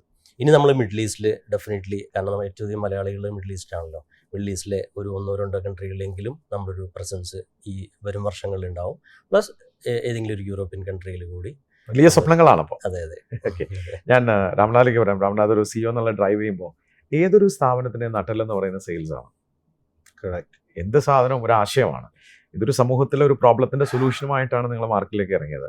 സെയിൽസ് എളുപ്പമായിരുന്നോ? എങ്ങനെയാണ് നിങ്ങളത് കൃത്യമായി അത് സെല് ചെയ്യുന്നത്? ഇതൊരു പുതിയ ആശയം, പുതിയ ഇൻഡസ്ട്രി, വെരി ഡിഫിക്കൽട്ടായിരുന്നു ഇത് സെല് ചെയ്യാനായിട്ട്. ഏറ്റവും തമ്പ് റൂൾ കമ്പനി ഫോളോ ചെയ്യുന്നത് സത്യം പറഞ്ഞ് സെല് ചെയ്യുക എന്നുള്ളൊരു പോയിന്റിലാണ്. ഒട്ടുമിക്കാറും സെയിൽസിൽ നടക്കുന്നത് വഞ്ചിക്കപ്പെടുന്ന വ്യക്തികളാണ് എൻഡ് യൂസേഴ്സ് എന്ന് പറയുന്നത്. സത്യത്തിനെ ഫോളോ ചെയ്ത് റിയാലിറ്റി, നമ്മൾക്കറിയാവുന്ന സത്യം. പിന്നെ സെയിൽസിനെ ഞങ്ങളെ ഏറ്റവും കൂടുതൽ സപ്പോർട്ട് ചെയ്തത് ഫസ്റ്റ് ഗവൺമെൻറ്റിൻ്റെ നിയമങ്ങൾ നമ്മൾ വളരെയധികം എഡ്യൂക്കേറ്റ് ആവുകയും അത് സെയിൽസിലൂടെ ആൾക്കാരിലേക്ക് പറഞ്ഞ് മനസ്സിലാക്കുകയും ചെയ്തു. സെക്കൻഡ് എന്ന് പറയുന്നത് ഇതേ സമയത്ത് വെഹിക്കിൾ മാനുഫാക്ചേഴ്സ് EV വെഹിക്കിൾസ് നിരത്തിലേക്ക് പുഷ് ചെയ്ത് തുടങ്ങി. അത്രയും OEMs പുതിയ കാറുകൾ അനൗൺസ് ചെയ്തു. അപ്പോൾ ഈ വണ്ടികളെക്കുറിച്ച് പഠിക്കാനും വരാൻ പോകുന്ന വണ്ടികൾ ഇന്നതാണെന്നും അതിൻ്റെ പ്രൈസ് ഡിഫറൻസും ഇതും IC എൻജിൻസും തമ്മിലുള്ള മാറ്റങ്ങളാണ് നമ്മൾ ജനങ്ങളിലേക്ക് ഇൻട്രോ ആയിട്ട് നമ്മൾ ആദ്യം പുഷ് ചെയ്തിട്ടുള്ളത്. പിന്നെ ഏറ്റവും വലിയൊരു ഘടകം സെയിൽസിൽ എന്ന് പറഞ്ഞാൽ പ്രോപ്പർ ആയിട്ടുള്ള ട്രെയിനിങ് പ്രോഗ്രാംസ്, ഇൻഫർമേഷൻസ് വെച്ചിട്ടുള്ള ഒരു ട്രെയിനിങ് പ്രോഗ്രാംസും നല്ല നല്ല ലീഡേഴ്സിനെ മുന്നിലേക്ക് പുഷ് ചെയ്തു. ഒരുവിധം എല്ലാ കമ്പനികളിലും, ഇപ്പോൾ ഞാനും ജാഫറുമായിട്ടുള്ള റാപ്പോ പോലെ തന്നെ എല്ലാ കമ്പനികളിലും നമ്മൾ കാണുന്നൊരു പ്രശ്നം എന്താ വെച്ച് കഴിഞ്ഞാൽ നമ്മൾ ഒരിക്കലും നമ്മളെക്കാൾ കഴിവുള്ള ഒരാളെ എംപ്ലോയ്മെൻറ്റിൽ എടുക്കില്ല. അത് ആ ഒരു പേടി ഇന്നത്തെ എല്ലാ ഓൺട്രപ്രണേഴ്സിലും, ഞാൻ പഴയതല്ല പറയുന്നത്, പുതിയൊരു സ്റ്റാർട്ടപ്പ് ഓൺട്രപ്രണേഴ്സിന് ഒരു വലിയൊരു ബാരിയറാണ്. അത് ഭയങ്കര പേടിയാണ് അവർക്ക്. നമ്മളെക്കാൾ കഴിവുള്ളതും വ്യത്യസ്ത ഫീൽഡുകളിലെ സെയിൽസ് ചെയ്തവരെയാണ് നമ്മൾ എടുത്തു നോക്കിയത്. ഏറ്റവും റിയൽ ടൈം എക്സാമ്പിൾ എന്താണെന്ന് വെച്ച് കഴിഞ്ഞാൽ, ഞങ്ങൾ തുടക്കത്തിൽ ഈ കാറുകളുടെ ഷോറൂമിൽ സെയിൽസ് നടത്തിയ ആൾക്കാരെയാണ് ഏറ്റവും കൂടുതൽ ഞങ്ങൾ എടുത്തിട്ടുണ്ടായിരുന്നത്. Believe it or not. അപ്പോൾ ഞങ്ങൾ വിചാരിച്ചു ഓട്ടോമൊബൈൽ ഇൻഡസ്ട്രിയിലുള്ളവർക്കായിരിക്കും ഇത് വിൽക്കാനുള്ള ഏറ്റവും വലിയ കഴിവ്. That thought was entirely different ആയി, ചേഞ്ച് ആയി. ഇൻ റിയൽ ടൈമിൽ അവരെ കൊണ്ട് അധികം മാർക്കറ്റ് ക്യാപ്ചർ ചെയ്യാനോ സെയിൽസ് ചെയ്യാനോ കഴിഞ്ഞു. എന്നാൽ ഫ്രഷേഴ്സിനെ എടുത്തപ്പോൾ അവർ വിൽക്കാൻ തുടങ്ങിയിട്ടുണ്ടെന്നുള്ളത്. കാരണം അവർ ദേ ബീൻ സാച്ചുറേറ്റഡ്. അവരൊരു മാർക്കറ്റിന്റെ സാച്ചുറേറ്റഡ് പോയിന്റ് എന്നാണ് അവരുപയോഗിക്കുന്ന വാക്കുകളും ടെക്നിക്സും. ആ ഒരു ടെക്നിക്സിന്റെ പാത്തിലൂടെ അവർക്ക് യാത്ര ചെയ്യണം. എന്നാൽ പുതിയ ഫ്രഷേഴ്സ് എന്താണെന്ന് വെച്ച് കഴിഞ്ഞാൽ ഇതൊരു പുതിയ ഇൻഡസ്ട്രി ആയതുകൊണ്ട് അവർ പഠിച്ച് അവരുടെ കഴിവുകൾ മുന്നിലേക്ക് കൊണ്ടുവരാൻ ശ്രമിച്ചു. ആവശ്യമാണ്. Correct. So and the team again and again the team എന്ന് പറയുന്നത്, ഓഫീസ് നമ്മൾ സ്റ്റാർട്ട് ചെയ്യുന്നത് 9:15 ഷാർപ്പ് 9:15. അപ്പോൾ 9 മണിയോടുകൂടി ആൾക്കാർ എത്തി തുടങ്ങും. കറക്റ്റ് 9:15 രാവിലെ സെയിൽസ് മീറ്റിംഗ് സ്റ്റാർട്ട് ചെയ്യും. ഫീൽഡിലുള്ളവർ ഫീൽഡിൽ, ഇൻഹൗസിലുള്ളവർ ഇൻഹൗസിൽ വെച്ചിട്ട് കോൺഫറൻസ് റൂമിൽ നമ്മൾ ഡെയിലി അതൊരിക്കലും മിസ് ഔട്ട് ചെയ്യാണ്ട് മുന്നിലേക്ക് കൊണ്ടുപോകുന്നുണ്ട്. അപ്പോൾ ഇതെല്ലാം ഓവർ നൈറ്റ് ഉണ്ടായ ഒരു മിറാക്കിൾ അല്ല. ഇതെല്ലാം ചേർന്ന് വരുമ്പോഴാണ് സെയിൽസ് എന്ന് പറയുന്നത് റിസൾട്ട് വരുന്നത്. പിന്നെ ഇതിൽ one thing I need to very strongly, marketing ഇതിനെ എങ്ങനെ മാർക്കറ്റ്, ഇതെല്ലാം നോളജാണ്. സോഷ്യൽ മീഡിയ എന്ന് പറയുന്ന ഒരു പ്ലാറ്റ്ഫോം നമ്മൾക്ക് വളരെ വലിയൊരു അപ്പർ ഹാൻഡ് തന്നിട്ടുണ്ട്. ഞങ്ങൾ തുടക്കത്തിലുള്ള മാർക്കറ്റിംഗ്, ജാഫറിനും എനിക്കും ഇത് പറഞ്ഞു കഴിഞ്ഞാൽ കുറേ അനുഭവങ്ങൾ പറയാനുണ്ടാവും. ഞങ്ങൾ പല കമ്പനികൾക്ക് മാർക്കറ്റിംഗ് കൊടുത്തു. ഉണ്ടല്ലോ ഇന്നത്തെ കാലത്ത് ഇത്ര റീൽസ് പുഷ് ചെയ്യും, ഇത്ര ഇത് പുഷ് ചെയ്യും, ഇത്ര പേരിലേക്ക് എത്തും, അറിയാലോ. സ്വന്തം ഫോളോവേഴ്സിനെ വരെ കൂട്ടിത്തരാൻ പറ്റുന്ന ആൾക്കാർ ഇത്രയും പേരുണ്ട് മാർക്കറ്റിൽ. അങ്ങനെ കൊടുത്ത് എല്ലാം ചെയ്ത് കഴിയുമ്പോഴും നമ്മുടെ ദിസ് ഈസ് അവർ എക്സ്പീരിയൻസ്. വ്യത്യസ്തമായ ആൾക്കാർക്ക് വേറെ എക്സ്പീരിയൻസ്. നമ്മൾക്ക് അറിയാൻ കഴിഞ്ഞത് ഇത് എടുക്കുന്ന കോൺട്രാക്ട് എടുക്കുന്ന കമ്പനികൾ ഇതേപോലെ 100 കമ്പനികളുടെ കോൺട്രാക്ട് ചെയ്യുന്നുണ്ട്. സത്യമാണ്. അപ്പോൾ we are not important, we are one among them എന്നുള്ളൊരു പോയിന്റാണ്. അങ്ങനെയാണ് നമ്മൾ ഇൻ ഹൗസ് മാർക്കറ്റിംഗ് ടീമിനെ ഇൻക്ലൂഡിങ് ഡ്രോൺ അടക്കം ഷൂട്ടിംഗ് അടക്കം ചെയ്യാൻ പറ്റുന്ന കേപ്പബിലിറ്റിയും ടൂൾസും ഉള്ളവരെ നമ്മൾ ഓൺ ബോർഡ് എടുത്ത് ഇന്ന് ഏകദേശം 10 മുതൽ 12 പേര് മാർക്കറ്റിംഗ് ഡിപ്പാർട്ട്മെന്റിൽ മാത്രം നമുക്ക് വർക്ക് ചെയ്യുന്നു.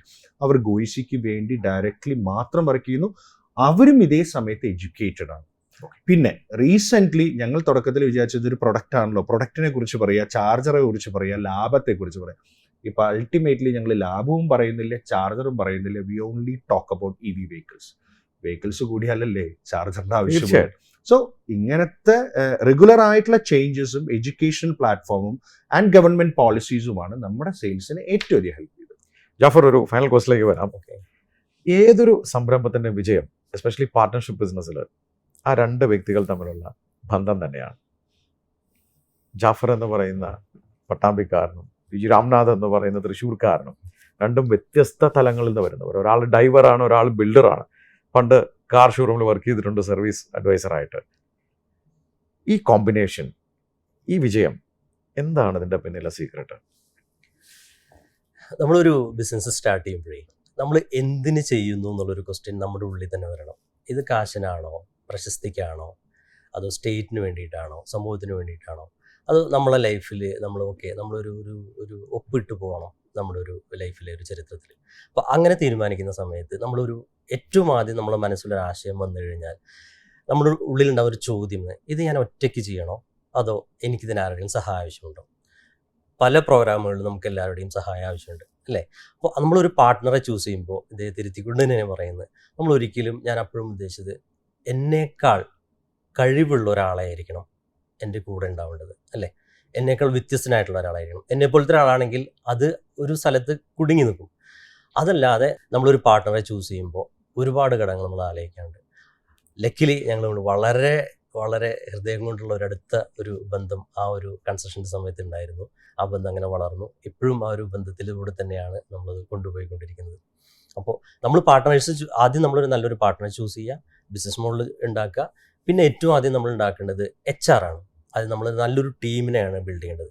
ആ ടീം ബിൽഡിങ്ങിലാണ് നമ്മൾ ഏറ്റവും ആദ്യമായിട്ട് ഒരു 1-2 വർഷം കോൺസെൻട്രേറ്റ് ചെയ്ത് നമ്മളൊരു നല്ലൊരു ടീമിനെ ബിൽഡ് ചെയ്ത് അവരെ നമ്മൾ സപ്പോർട്ട് ചെയ്ത് കഴിഞ്ഞാൽ അവർ വളർത്തിക്കോളും ഈ ഒരു ബിസിനസ്. നിങ്ങൾ തമ്മിൽ പരസ്പരം ഒരു ബഹുമാനമുണ്ട്.